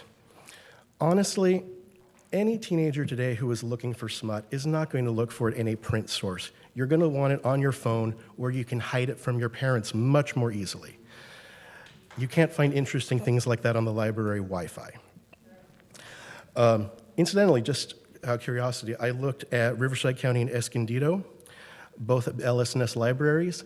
They both have multiple editions of genderqueer in their catalogs in print and ebook form, as well as other things that certain people in this town would find objectionable. Lastly, I'd just like to say Matthew 5:7-5:8, "Blessed are the merciful, for they will be shown mercy. Blessed are the pure of heart, for they will see God." Why is it that the people who follow the Bible seem to find pedophilia everywhere else? Thank you. Thank you. Next speaker. Good evening, council members. I want to just say that I'm not here with any particular church. I'm here in the very large family worldwide of people that believe in God and the Bible. And I want you to know that I really appreciate the fact that our city council supports and protects our children by standing up for the things that matter to the people of Huntington Beach. My family, friends, neighbors, all thank you for what you do for us and our country. I love the Huntington Beach Library. The last 2 times I went there, I heard about this one side of this book situation, so I decided to come here to find out what the other side was, and I did. I know you have a very difficult job. There are 2 sides to every situation, and you have to discern what is true and right for we the people. Speaking about books, I personally think it's so important for everyone to read and study the #1 best-selling book in the history of all time, the Bible, and our great Constitution, which is founded on the Bible. I read and study both, and I pray that everyone will do the same, because it was said to me that we have nothing to lose and everything to gain. I know that God's word can make it very easy to decide which books need to be dealt with to protect our children. I pray the Bible and our Constitution will never be banned, because these are the best resources that help us discern what is true and right. Thank you. Thank you. Next speaker. Good evening. I'd like to invite the public, city chambers, to a walk this Saturday, May 25th at 8:10 a.m. It will be a small memorial and a walk hike in honor of our beloved former mayor, Shirley Dotloff. We will meet with Amigos de Bolsa Chica guides at the Brightwater Trailhead. That is at the end of Bolsa Chica, right at the beginning of Brightwater Drive, and there's street parking there. There is a small park there for a few words about Shirley, service to HB, and then there will be 2 hikes. One's a beginning hike, it's flat, 1.5 miles, or however far you can go. Another one is a moderate hike, it's 3 miles, or however far you can go, showing some of the beauty and wildlife Shirley with the Amigos saved from being developed into a marina, a shopping mall, and for homes. We only have 10% of California wetlands left, and we are fortunate to have warriors preserving it, like Dan Kalmick, the president of Bolsa Chica Land Trust. That's this Saturday, the 25th at 8:10. You can find more information at Protect HB on Facebook. That is HB history. As you came to City Hall today, the beautiful tile mosaics and those charming pelican sculptures that greeted you, they were saved by Shirley for us also. That is HB history. That's it. Yeah. Lastly, these sheroes are what HB should be recognizing, not campaign sugar daddies of our Moms for Liberty mayor. Shirley would never have wanted a street named after her that would cost businesses tens of thousands of dollars. What happened to the red carpet for our businesses that was your campaign promise? Thank you. Next speaker. Hi, good afternoon, City Council members. I'm here to speak on behalf of Chad Williams, a good friend of mine, and also speak on Don Kalmick. Sir, the actions that you are showing is what has plagued and destroyed my city, the Los Angeles County City and the county. Sir, what you are doing is the exact example of politicians like yourself who have destroyed Los Angeles, who have made it the disgusting part of California. So I'm here to tell you, sir, as a Los Angeles person and citizen, you should step down because those actions don't prove that you love freedom. And with that being said, to all city council members in here and to the police department, you need to watch out for people like him because a person that has survived in all the destroying of Los Angeles, it just shows that that man is here to destroy your city. And you need to vote in November for Chad Williams, for people like him to not destroy your city like how they destroyed Los Angeles. God bless America, God bless Huntington Beach, and vote for Chad Williams in 2020. Thank you. Next speaker. Good evening, Council. My name is Perry Clitheroe, and thank you for having me tonight. Since I haven't heard anyone else explicitly say it, Dan, I'm a little skeptical of your lawsuit, but I have full faith that our courts can handle it, and I don't think you deserve to be drowned. So I think whoever said that comment about a millstone around his neck and drowning the guy, that was interesting. So let's see. I see oh yeah, Jesus said that about stumbling unbelievers, by the way, stumbling people on their faith. I think teaching people about sexual education in their bodies, something they can see in their mirror, something that they experience every day, something they live with, that's not causing people to stumble in their faith. Thank you very much. I see our city attorney has led us to defeat in court last week, and just like last time we lost a housing lawsuit, we have one of his deputies here today.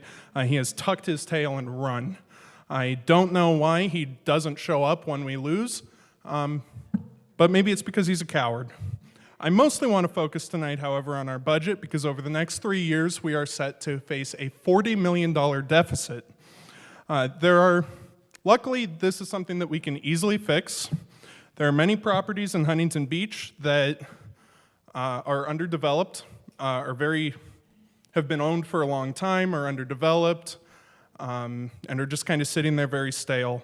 If these are not properties owned by grandmas who need protection from property taxes, I don't support evicting people from homes, but like we've got Stewart Lane just a couple blocks that way that has oil wells and like empty sandy lots. These people are paying $600 a year in property taxes on lots that could be dozens of homes and hundreds of thousands of dollars in property tax.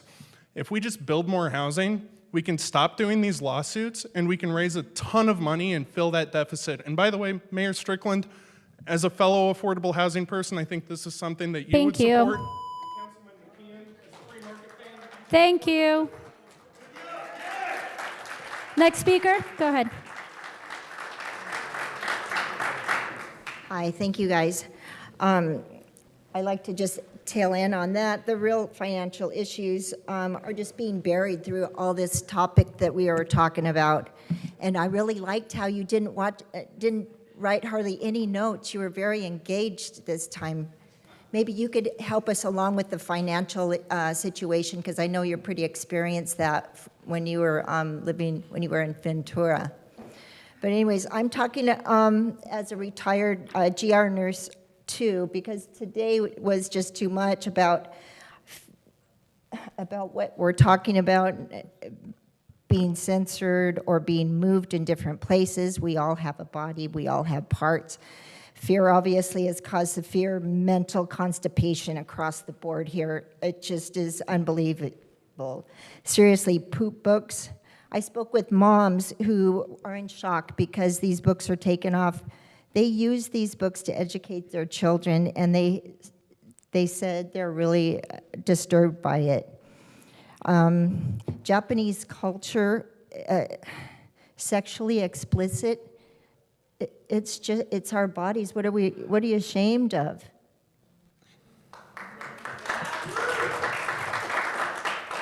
Open your minds, you might feel better, or a good BM.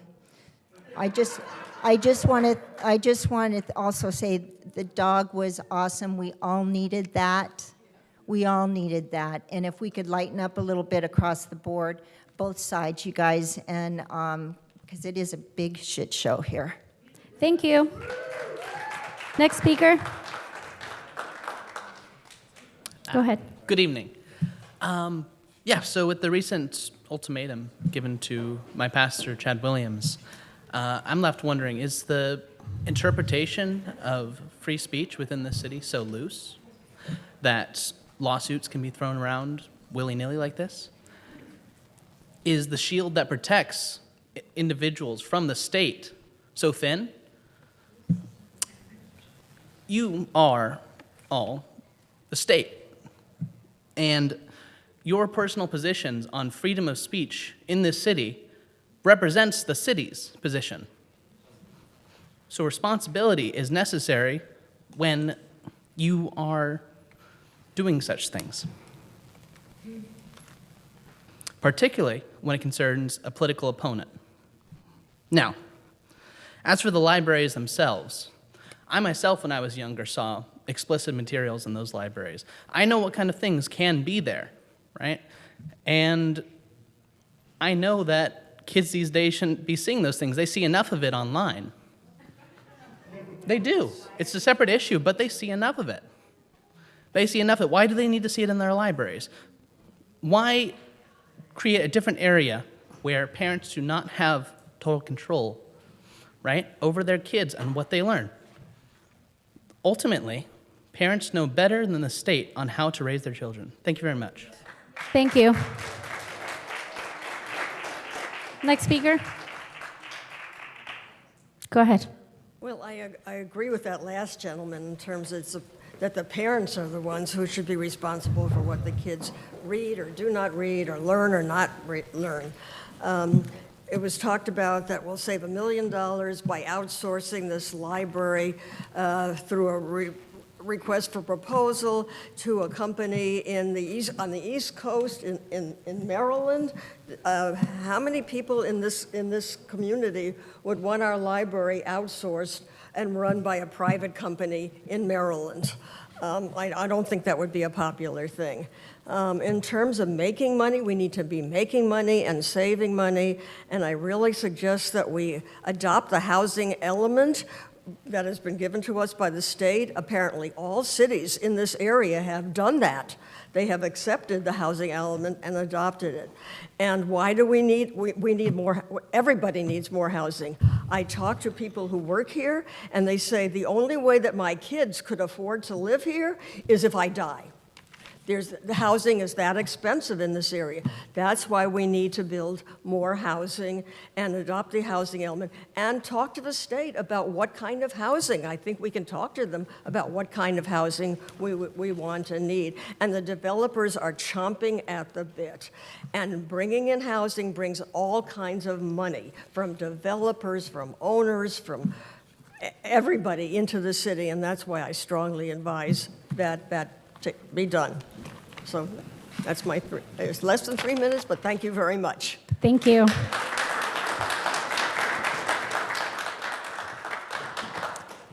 That concludes public comments. Thank you. Oh, I'm sorry. We got one more. We have one more.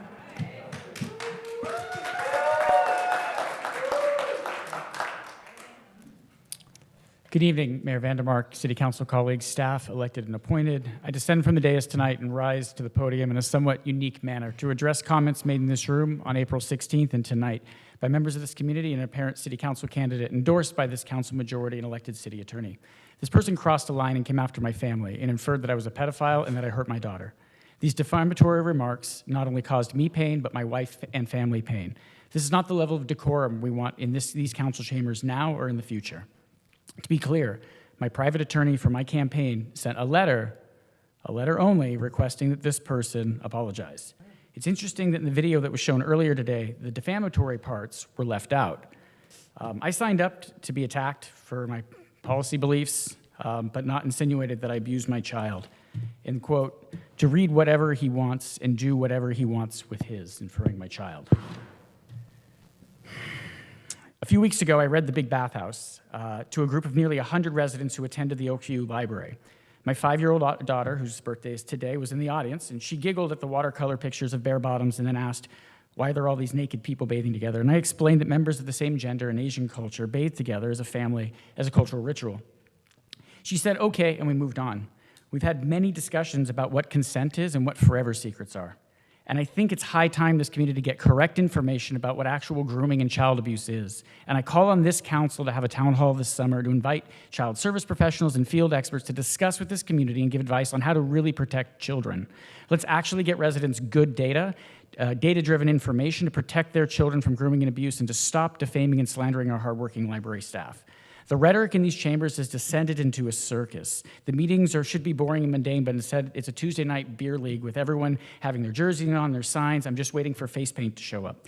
I'm very worried that we are going to get into a Pizzagate situation in these chambers where someone's gaslit into believing they must save the children. We need to change the conversation. We haven't protected anyone.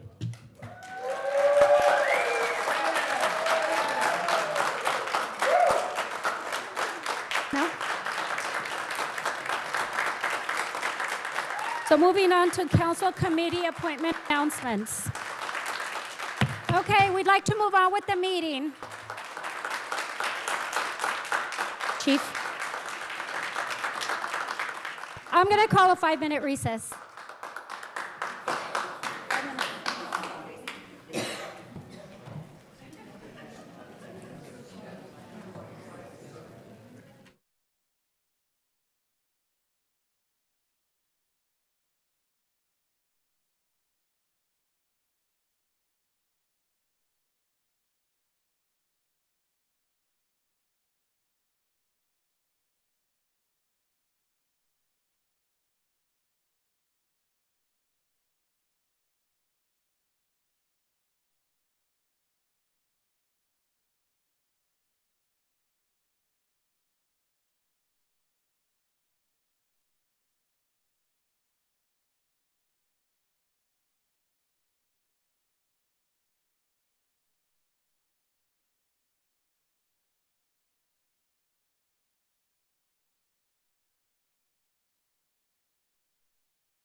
Committee appointment announcements. Does anybody have any appointments to announce?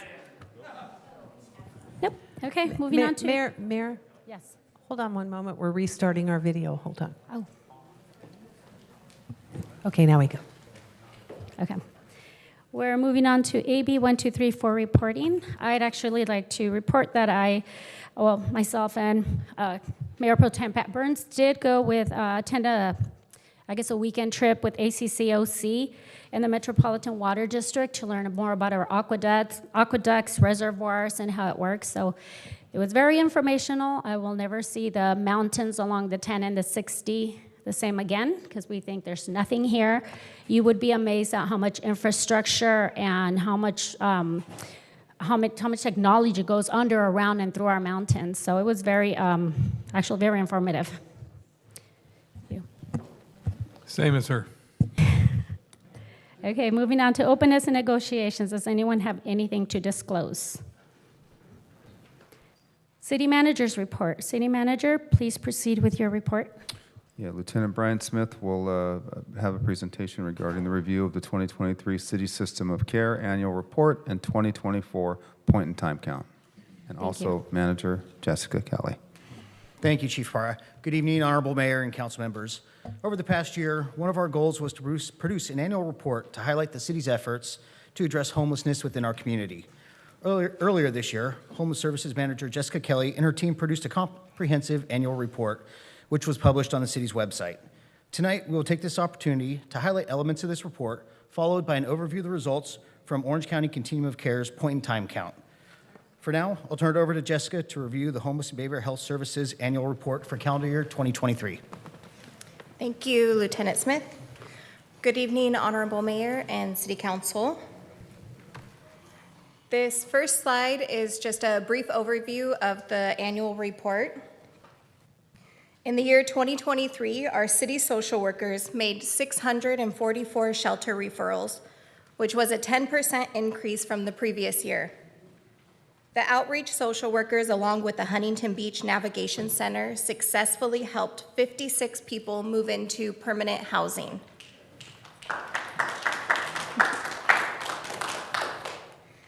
Our Be Well mobile crisis response teams transported 380 individuals to either a crisis stabilization unit or detox facility. These are all voluntary transports, meaning that all 380 individuals were willingly accepting help. In 2023, the Navigation Center, which has 174 beds, had an average occupancy rate of 93%.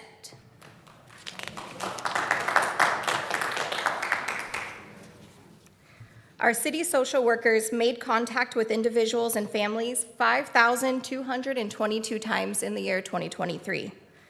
This can be in the field during office hours, on our outreach phone line, and the same individual may require several contacts.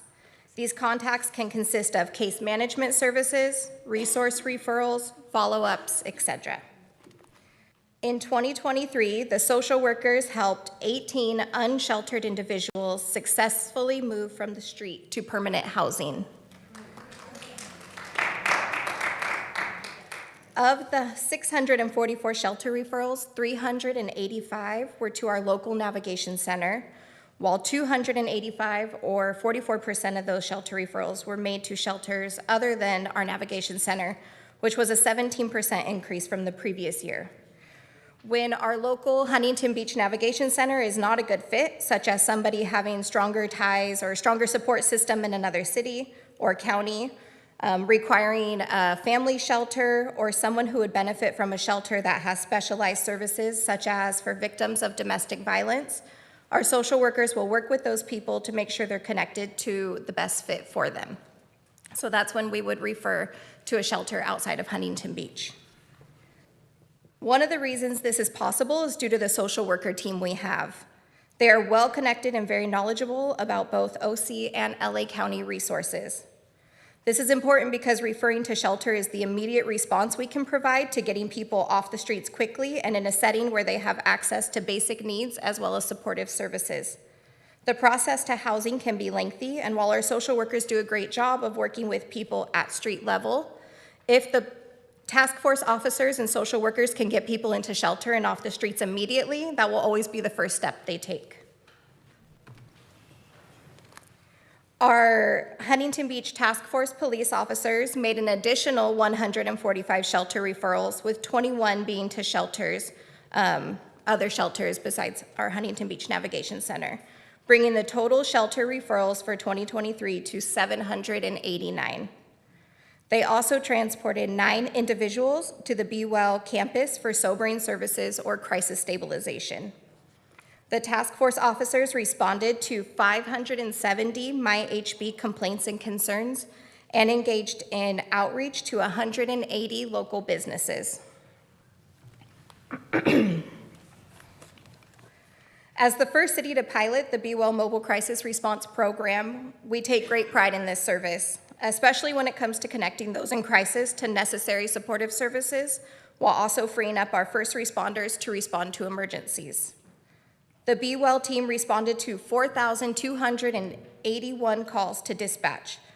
47% of those calls were to community members who were housed, as Be Well is available to all members of the community regardless of housing status.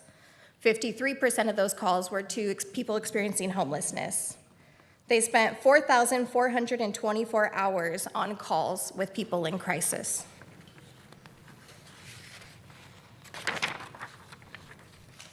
Be Well provided 7,852 services, which include detox, crisis stabilization, transports, resource linkage, and follow-ups.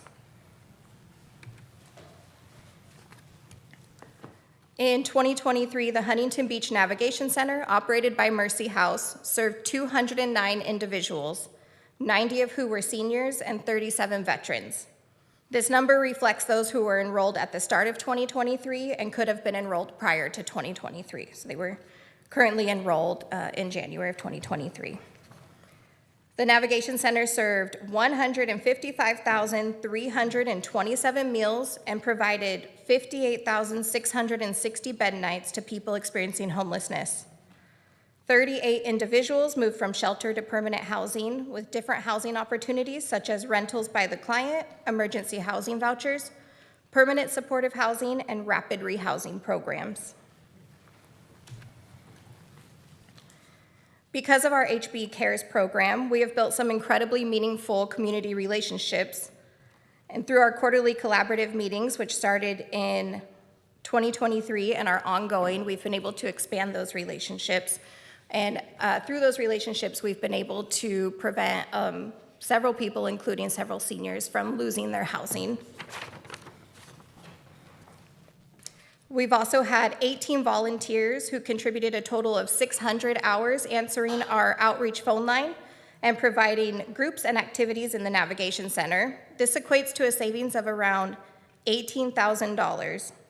All the volunteers received trainings in de-escalation techniques, trauma-informed care, vicarious trauma, and mental health first aid. This year, we worked with Mercy House and the social worker team on ensuring we're collecting the most accurate and necessary data. Our data is now up to date on our city website under the Homeless Solutions page under Get Educated, as well as our 2023 annual report.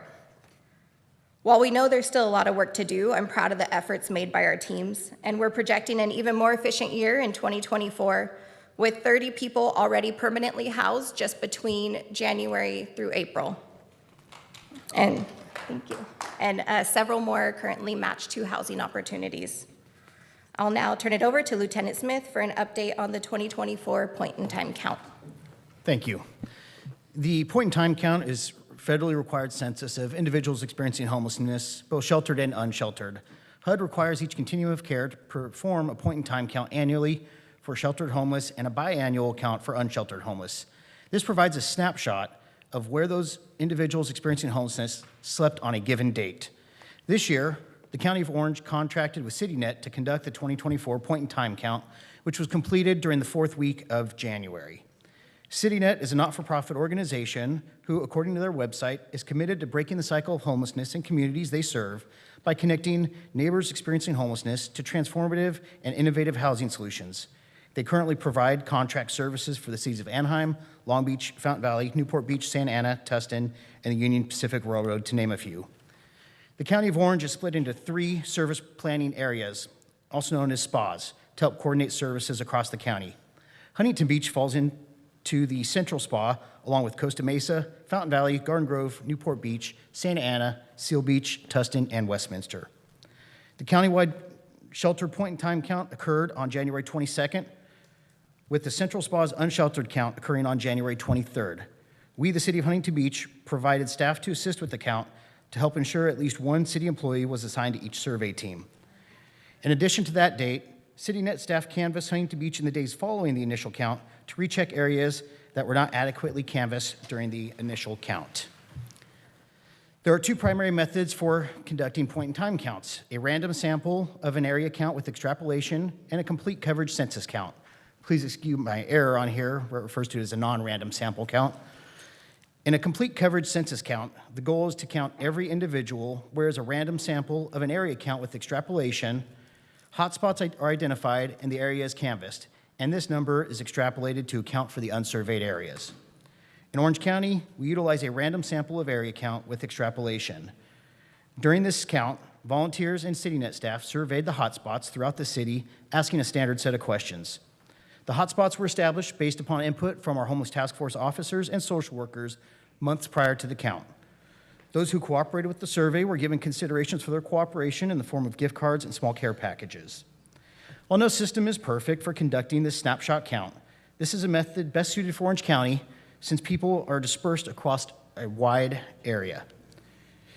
Based upon my observations, there are several factors that can influence accuracy of a point-in-time count, such as weather conditions, which have been a factor for the past 3, surveys occurring outside of hotspot areas, oversampling and undersampling of the population, lack of understanding of the HUD definitions, and sometimes census taker training can impact how they are completed.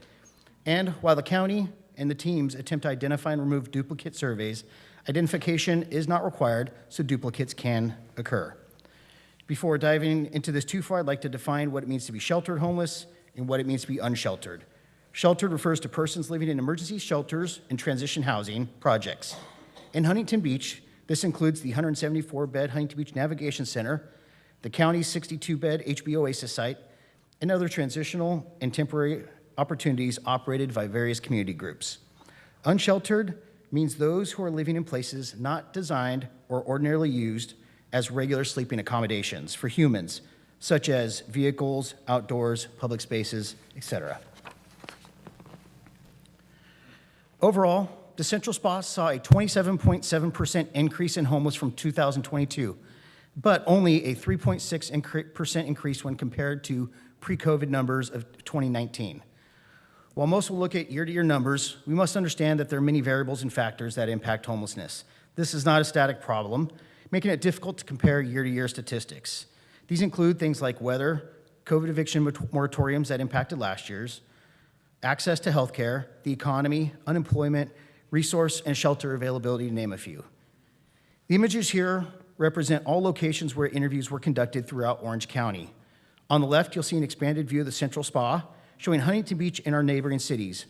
I overlaid a city map to show where the surveys were conducted, with most of them occurring along the Beach Boulevard corridor. I'd like to point out to everyone, several interviews were conducted in areas outside of our operational jurisdiction, but still within Huntington Beach, such as Bolsa Chica State Beach, the wetlands, and the Santa Ana River Channel. Next slide. One common topic of discussion is where are individuals experiencing homelessness coming from? This year's point-in-time count showed that 76% of those surveyed reported their last permanent address was Orange County, and 51% have family in Orange County. I believe this statistic supports how we operate our system of care.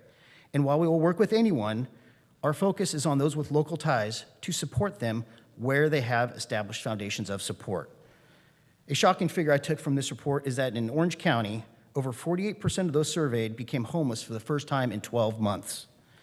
This shows the importance of having resources in place to prevent homelessness, as well as services to assist those recently experiencing homelessness. One challenge we face in addressing recently unhoused is that Orange County's coordinated entry system places an emphasis on chronicity of homelessness, meaning the longer you've been experiencing homelessness, the higher priority you get placed in housing.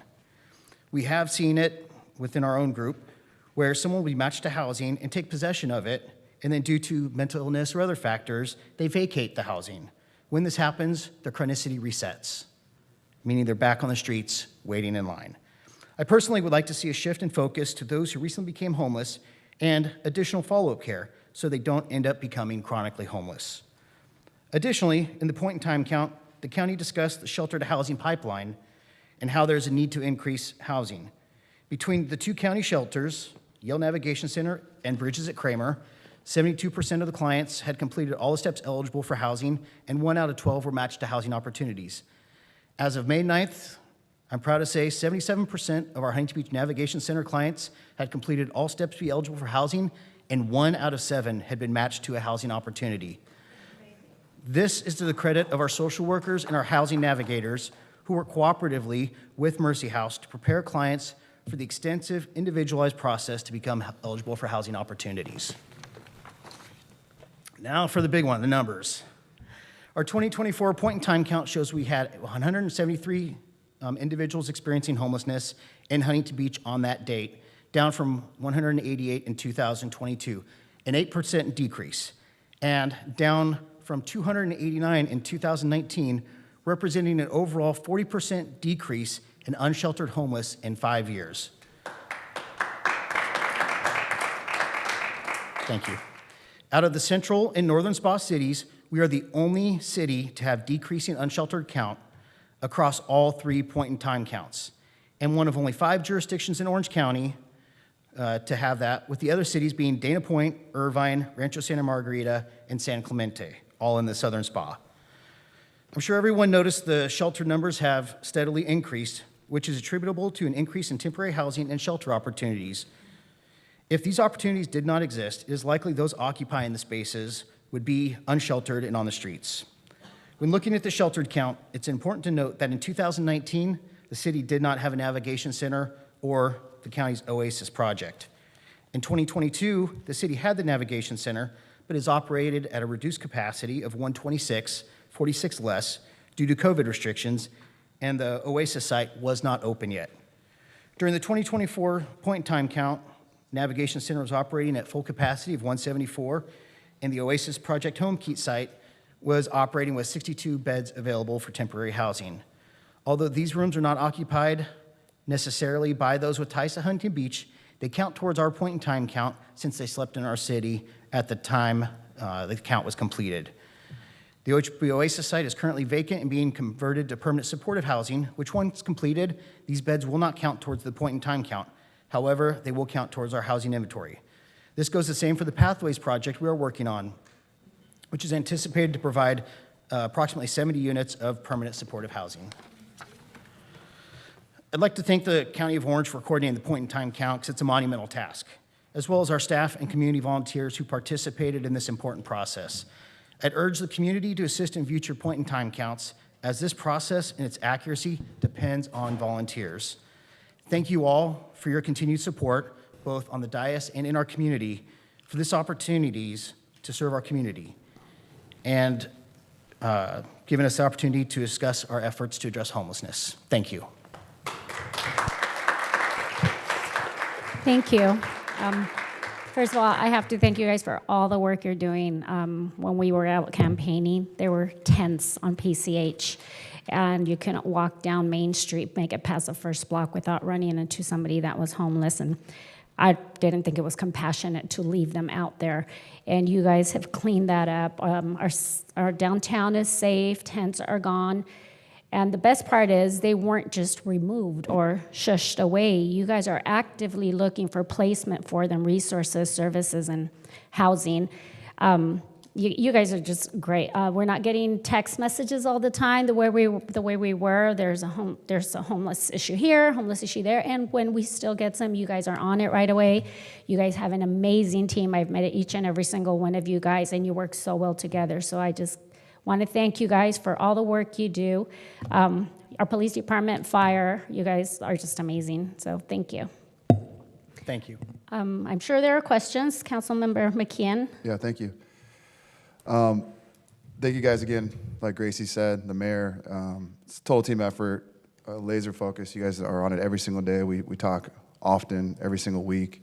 It's a huge priority. And looking at this report, there's some great information and really encouraging results in here. Particularly the unsheltered, like you mentioned, went from 188 to 173, and that's an 8% reduction of people on the street. And then most importantly, we were able to get 56 individuals into permanent housing this past year.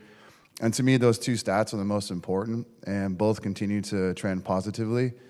And then there's this, there's a multifaceted bottleneck in getting people from temporary housing to permanent housing, which we're working diligently on with the county to try to solve. It's really complex.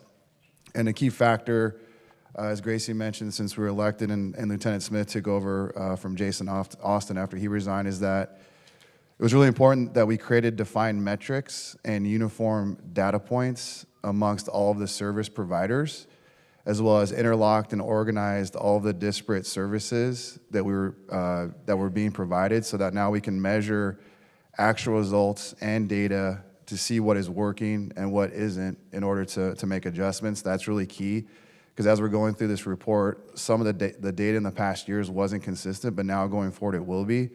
And as mentioned, this data will now be provided monthly on the city's website, so we can actually measure results with defined metrics. And we've also been able to make our homeless task force more streamlined and efficient, which is actually costing the taxpayers $75,000 less than before we were elected. And that number looks like it soon will be $100,000 less, for the taxpayers, which is amazing.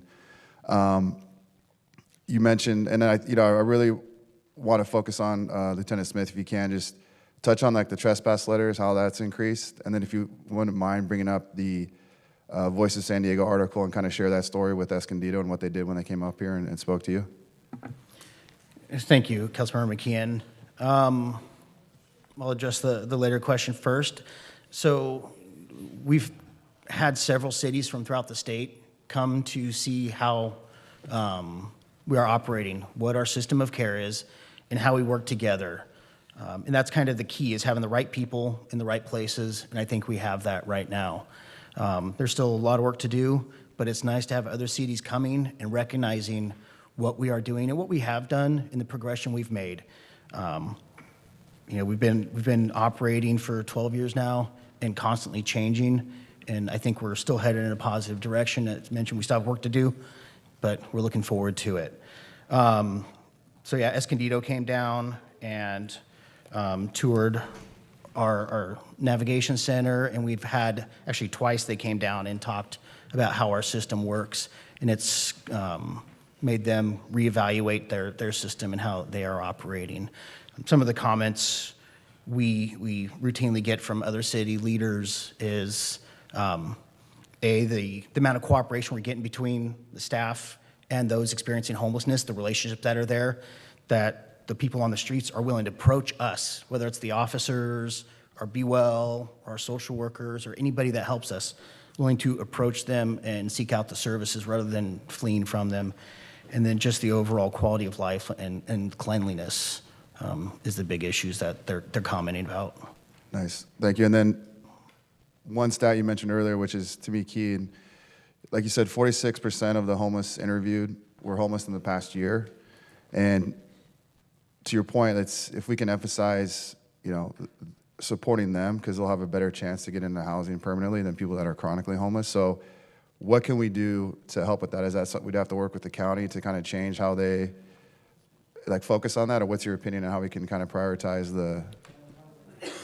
Yeah, it's a combination of tasks. We need to help remove that bottleneck, which is through the opportunities like we're working on here at our local level of the OASIS project, of permanent supportive housing opportunities. The county reevaluating their priorities on the coordinated entry system. So how do we do that? Let's work with them? Legislatively, through advocacy, okay. Working with them and really letting them know what will make an impact on our community and assist us. We're very vocal at our county meetings, maybe a little too vocal at times, but of really trying to get the point across.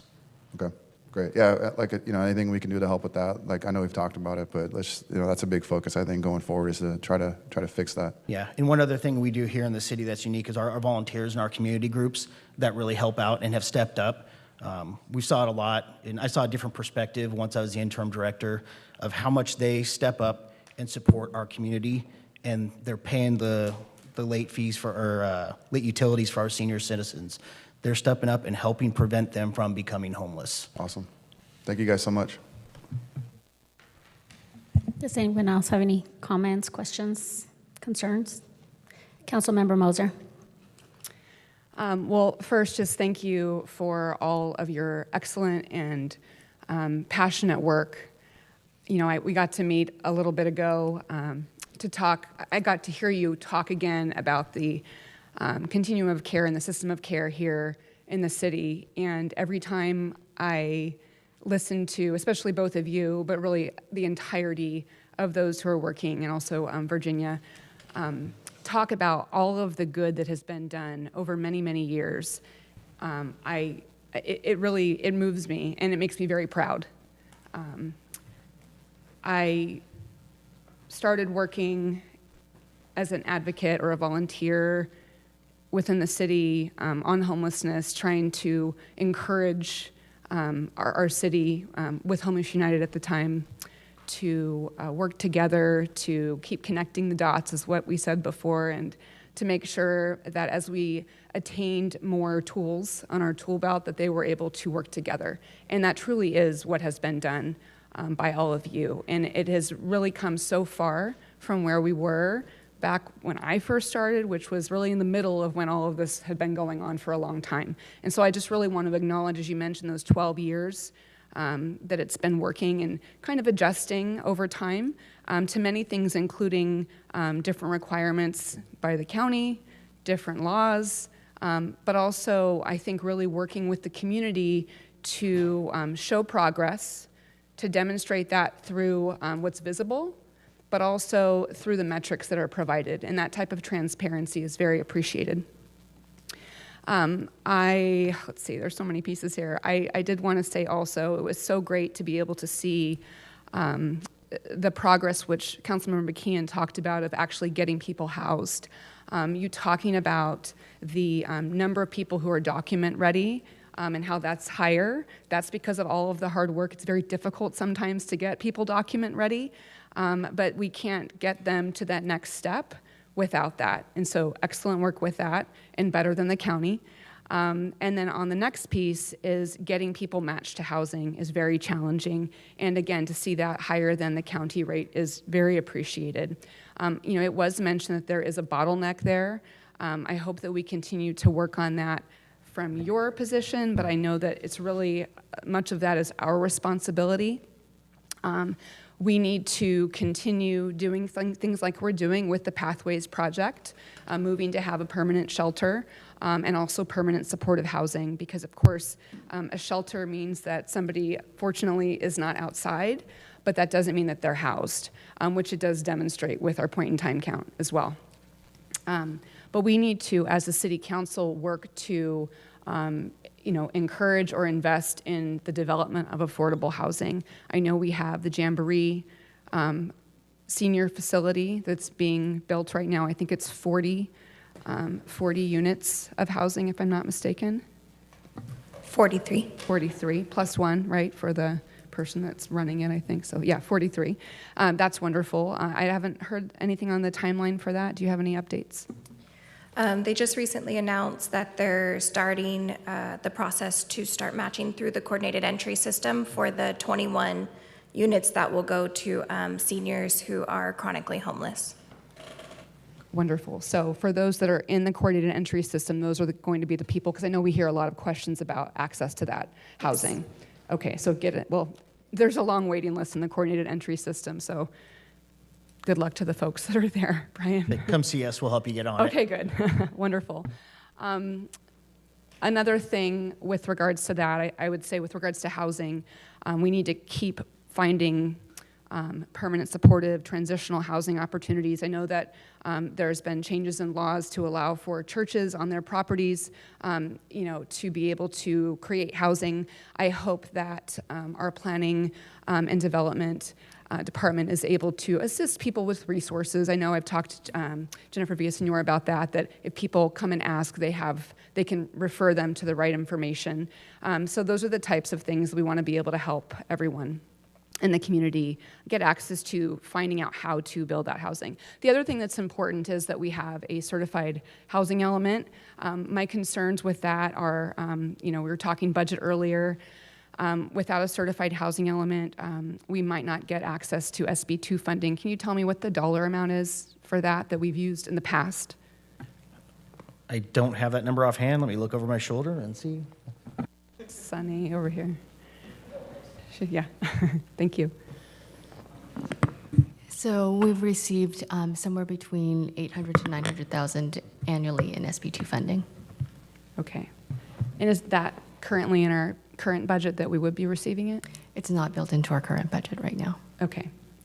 It's so important that we keep getting funding so we can continue to offer that goes specifically to the operations of our navigation center. Is that correct? Yes, ma'am. Okay, thank you. In addition, we are losing funding with regards to not having a housing element for affordable housing and permanent supportive housing opportunities. The OC Housing Finance Trust just put out their notice of funding availability, which provides for the availability of $25,700,501.59 specifically in Orange County Housing Finance Trust funds that promoted the new construction or acquisition rehabilitation of permanent supportive and affordable housing for Orange County's extremely low income households by providing below market rate financing. So again, these are just opportunities that I don't want us to miss out on. So I hope that we can come as we move forward in the next year or so to be able to pass a housing element so we have access to these funds so we can continue to fund our services and also kind of open up that bottleneck that exists there now. Housing takes a long time to build regardless of whether it's approved or funded. So these are things that are going to be many years out. I wanted to acknowledge also, when we implemented Be Well, the mobile crisis response vans, there were concerns at the time whether or not it would be a great program. I think it's proven itself out, and I appreciate that. Can you talk about the hours there with what the police might have been able to or had to do in the past? Yeah, it's not a one-to-one ratio, but you can imagine that almost every call for service would have most likely required a response from public safety, either police or fire. So every one of those responses, if it required fire, would have been a minimum, 4 personnel. Mm-hmm. And with the police department, typically it's a 2-officer response. Thank you. Let's see. One of the things that we talked about was, one of the things that you mentioned was the number of people this year who, what increase was it again for people who are just within their first year of being homeless? 48%. So a 48% of them were their first year. Okay, so definitely we need to look at prevention. I know that with our collaborative, you talked about how much our nonprofits and faith-based groups are doing in the community, CityNet, and just people who are trying to help those people to not go into homelessness. But I think that there's probably always more that we can do and focus on with regards to prevention. I was looking at some just different things online, and one thing was early intervention programs, identifying at-risk individuals and families through partnerships with schools, hospitals, and community organizations, and intervening with support services before they become homeless. Have we considered formalizing the efforts amongst our collaborative in the city to try to create some type of early intervention program where we're kind of connecting those dots together? It's been informally discussed, but not a sit-down formal discussion yet on that. Okay, but we can work towards that with those groups and the city? Yes. Okay. Also, again, just trying to think about things that we could do to prevent. I reached out earlier and got great responses from Charles Kovac about what mediation programs the city has. So for those that don't know that are listening, the city offers resources to its residents. Specifically, the city offers counseling mediation services through the Fair Housing Foundation, our HUD-mandated fair housing provider, and we have their phone number on our website, and their website is fairhousingfoundation.com. We just want to make sure that as people are on the brink of homelessness, that that we're providing any resources that we have for them to make sure that they don't fall into homelessness. Also, I was at the City of Hope grand opening the other day and spoke to one of their government relations people, and he was asking if we had access to the Ultimed, the PACE program, and I reached out earlier and asked about that. Lieutenant Smith, can you speak to that? Yeah, it's on-site care for residents or community members with Alzheimer's. There's 2 facilities in Orange County, one in Anaheim, it's up off the 91, and then one in Santa Ana, fairly close by. So this is one of those things, I think, when Councilmember McKeon was asking, like, what can we do to advocate for different things? This particular one is a program of all-inclusive care for the elderly. And while we don't have any in the city, I think we can advocate. I reached out to Ultimate earlier today just to, ask, like, is there a reason why you're not doing that here within the city? Because it'd be great to have resources like that more close to home. We do have an aging community, and those are many times the people most vulnerable of falling into homelessness. Let's see if I have anything else. Thank you for giving me my time, too. I appreciate it. The other thing on chronicity, I think that's really interesting. I think part of the reason that in the past, the people who are the most chronically homeless or have been in the system longer are provided priority because of the costs. Yes, also, because of the higher risk, usually higher risk of illness, injury, needing medical care, and also falling victim to substance abuse, victims of crimes, and just those things that add cost that have value to them.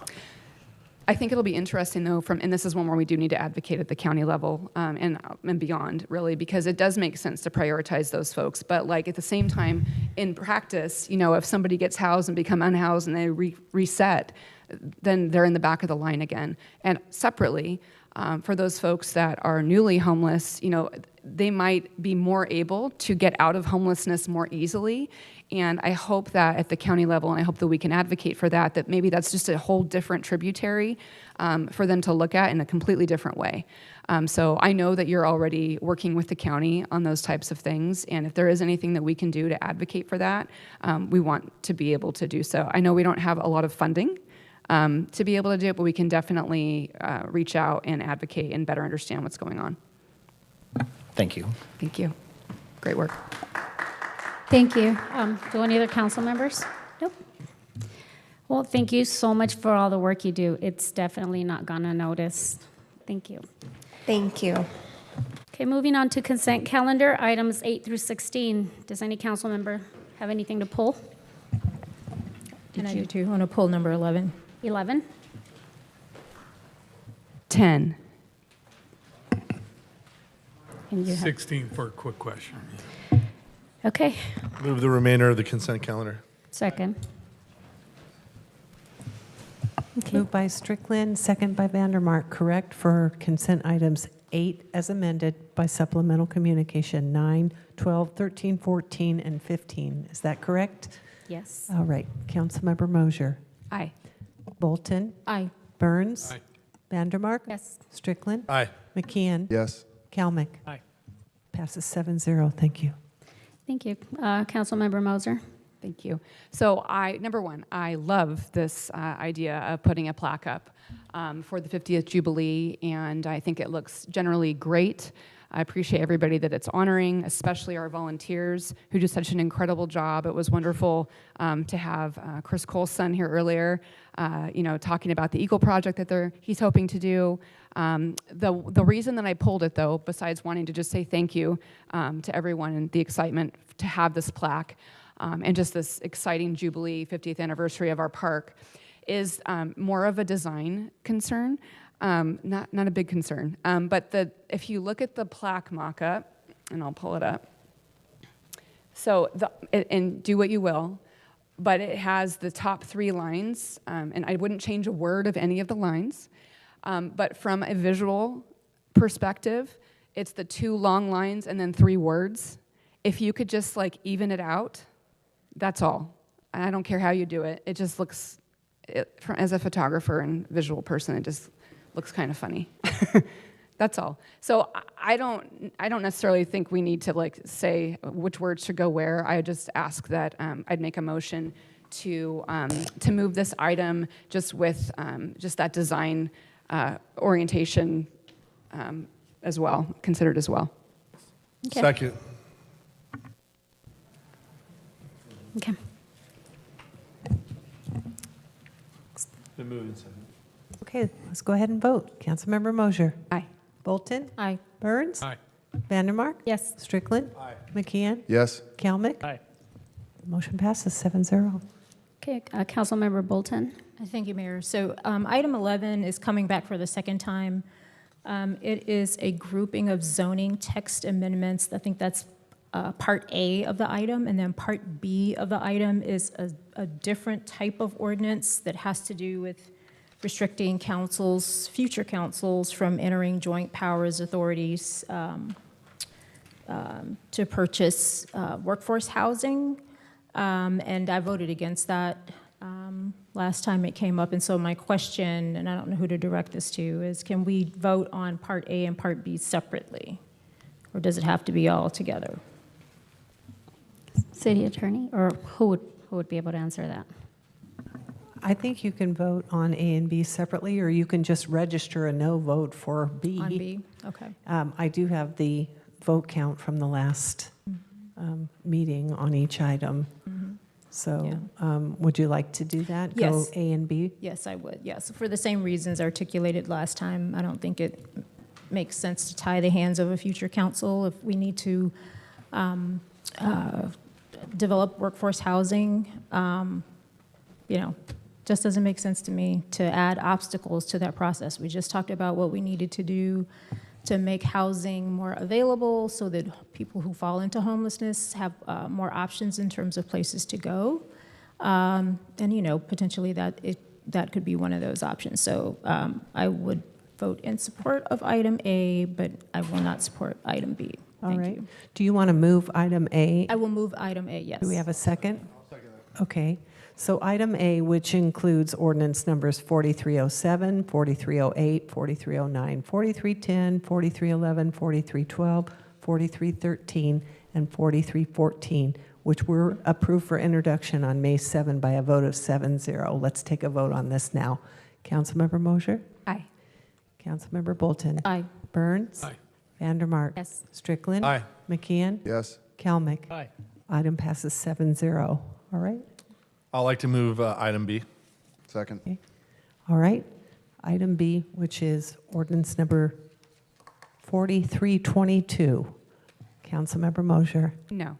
Bolton? No. Burns? Yes. Vandermark? Yes. Strickland? Aye. McKeon? Yes. Kalmick? No. The motion passes 4-3 with Mosier, Bolton, and Kalmick voting no. Thank you, Mayor Pro Tem. On number 16, real quick question about the lights at Maine and Delaware. Is this due to that big, huge building complex north of the Pacific Building? No, It's not totally unassociated? no. All right, that ends my question. I'd like to move the item. Second. Okay. Councilmember Mosier? Aye. Bolton? Aye. Burns? Aye. Vandermark? Yes. Strickland? Aye. McKeon? Yes. Kalmick? Aye. Item passes 7-0. Thank you. Moving on to council member items, and Mayor Pro Tem Pat Burns will be introducing it. All right, originally, we were going to ask for, Mike. sorry. Originally, we were going to ask for Commerce Lane to be changed in honor of Ed Laird to Laird Lane, but due to concerns by Ed himself and the businesses on that street and many of us on council, I'm going to substitute motion it right away with it's 2 memorial signs placed on the poles out in front of his 2 buildings of the 3, and put it, and we'll post those instead of change the street name and street signs. We'll just put kind of commemorative or memorial, whatever, how. Ceremonial. Ceremonial, that's it, signs out there. And I believe, Catherine, you have some designs options?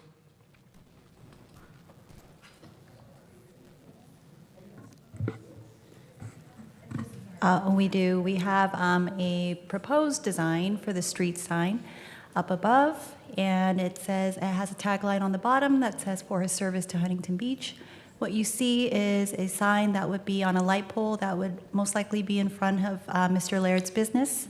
There's also alternate locations at the intersections where the two signs meet, and so the ceremonial sign would be above those signs. I'll second Mayor Pro Tem Pat Burns' motion. Ed Laird has done so much work to change so many lives for our youth for decades and decades.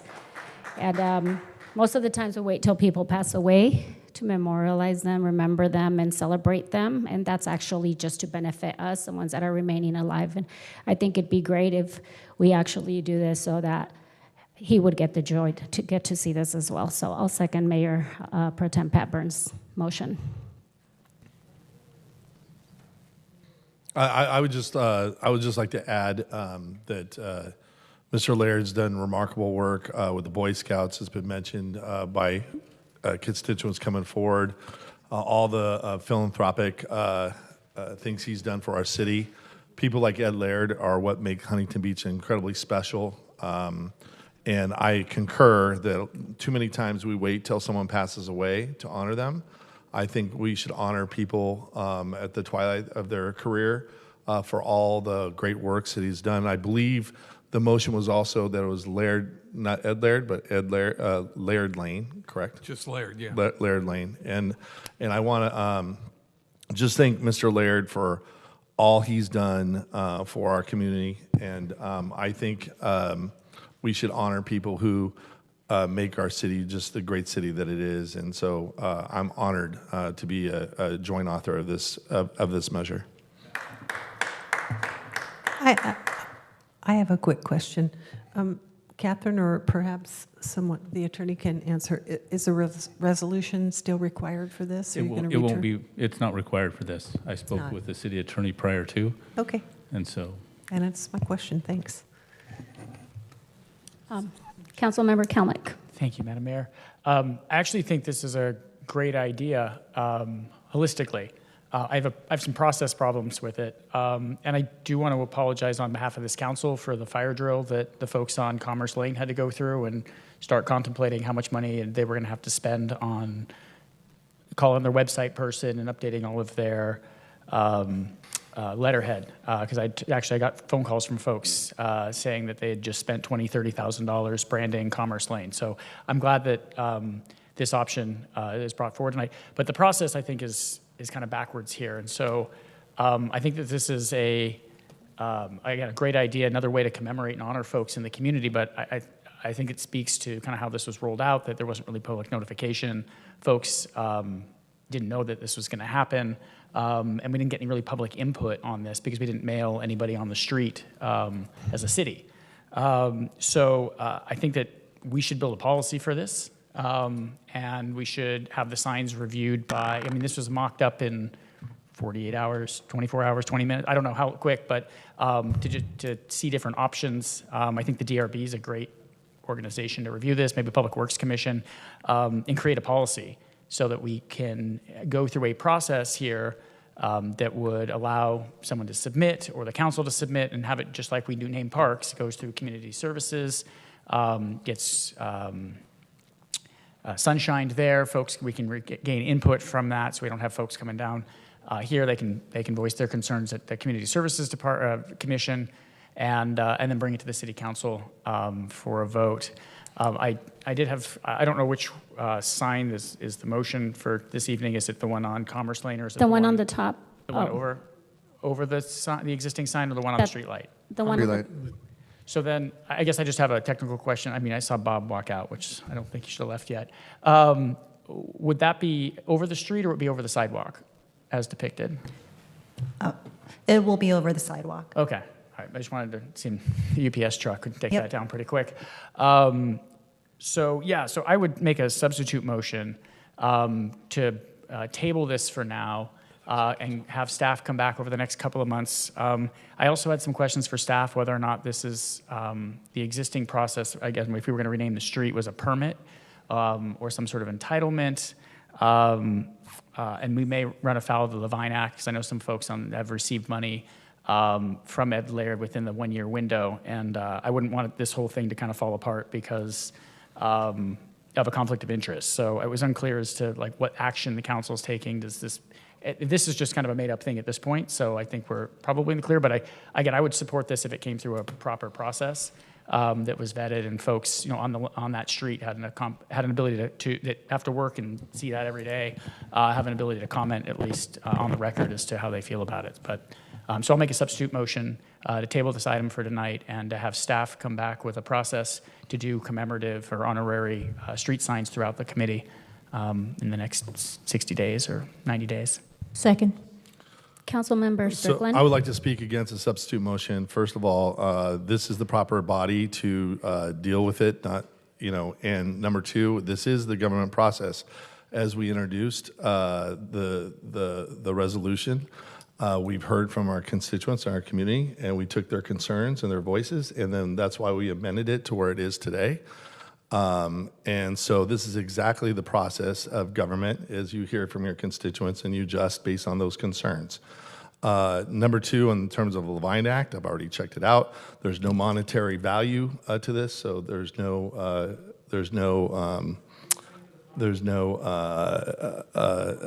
conflict in terms of our vote. I've already checked it out. There's no monetary value to this, so there's no Levine Act issues to this. So I'm speaking against the substitute motion, and I'm for the original motion. The original, because Mayor Pro Tem had a substitute motion first. Okay. No, I'm sorry. Mr. Burns' motion is the original motion on the floor.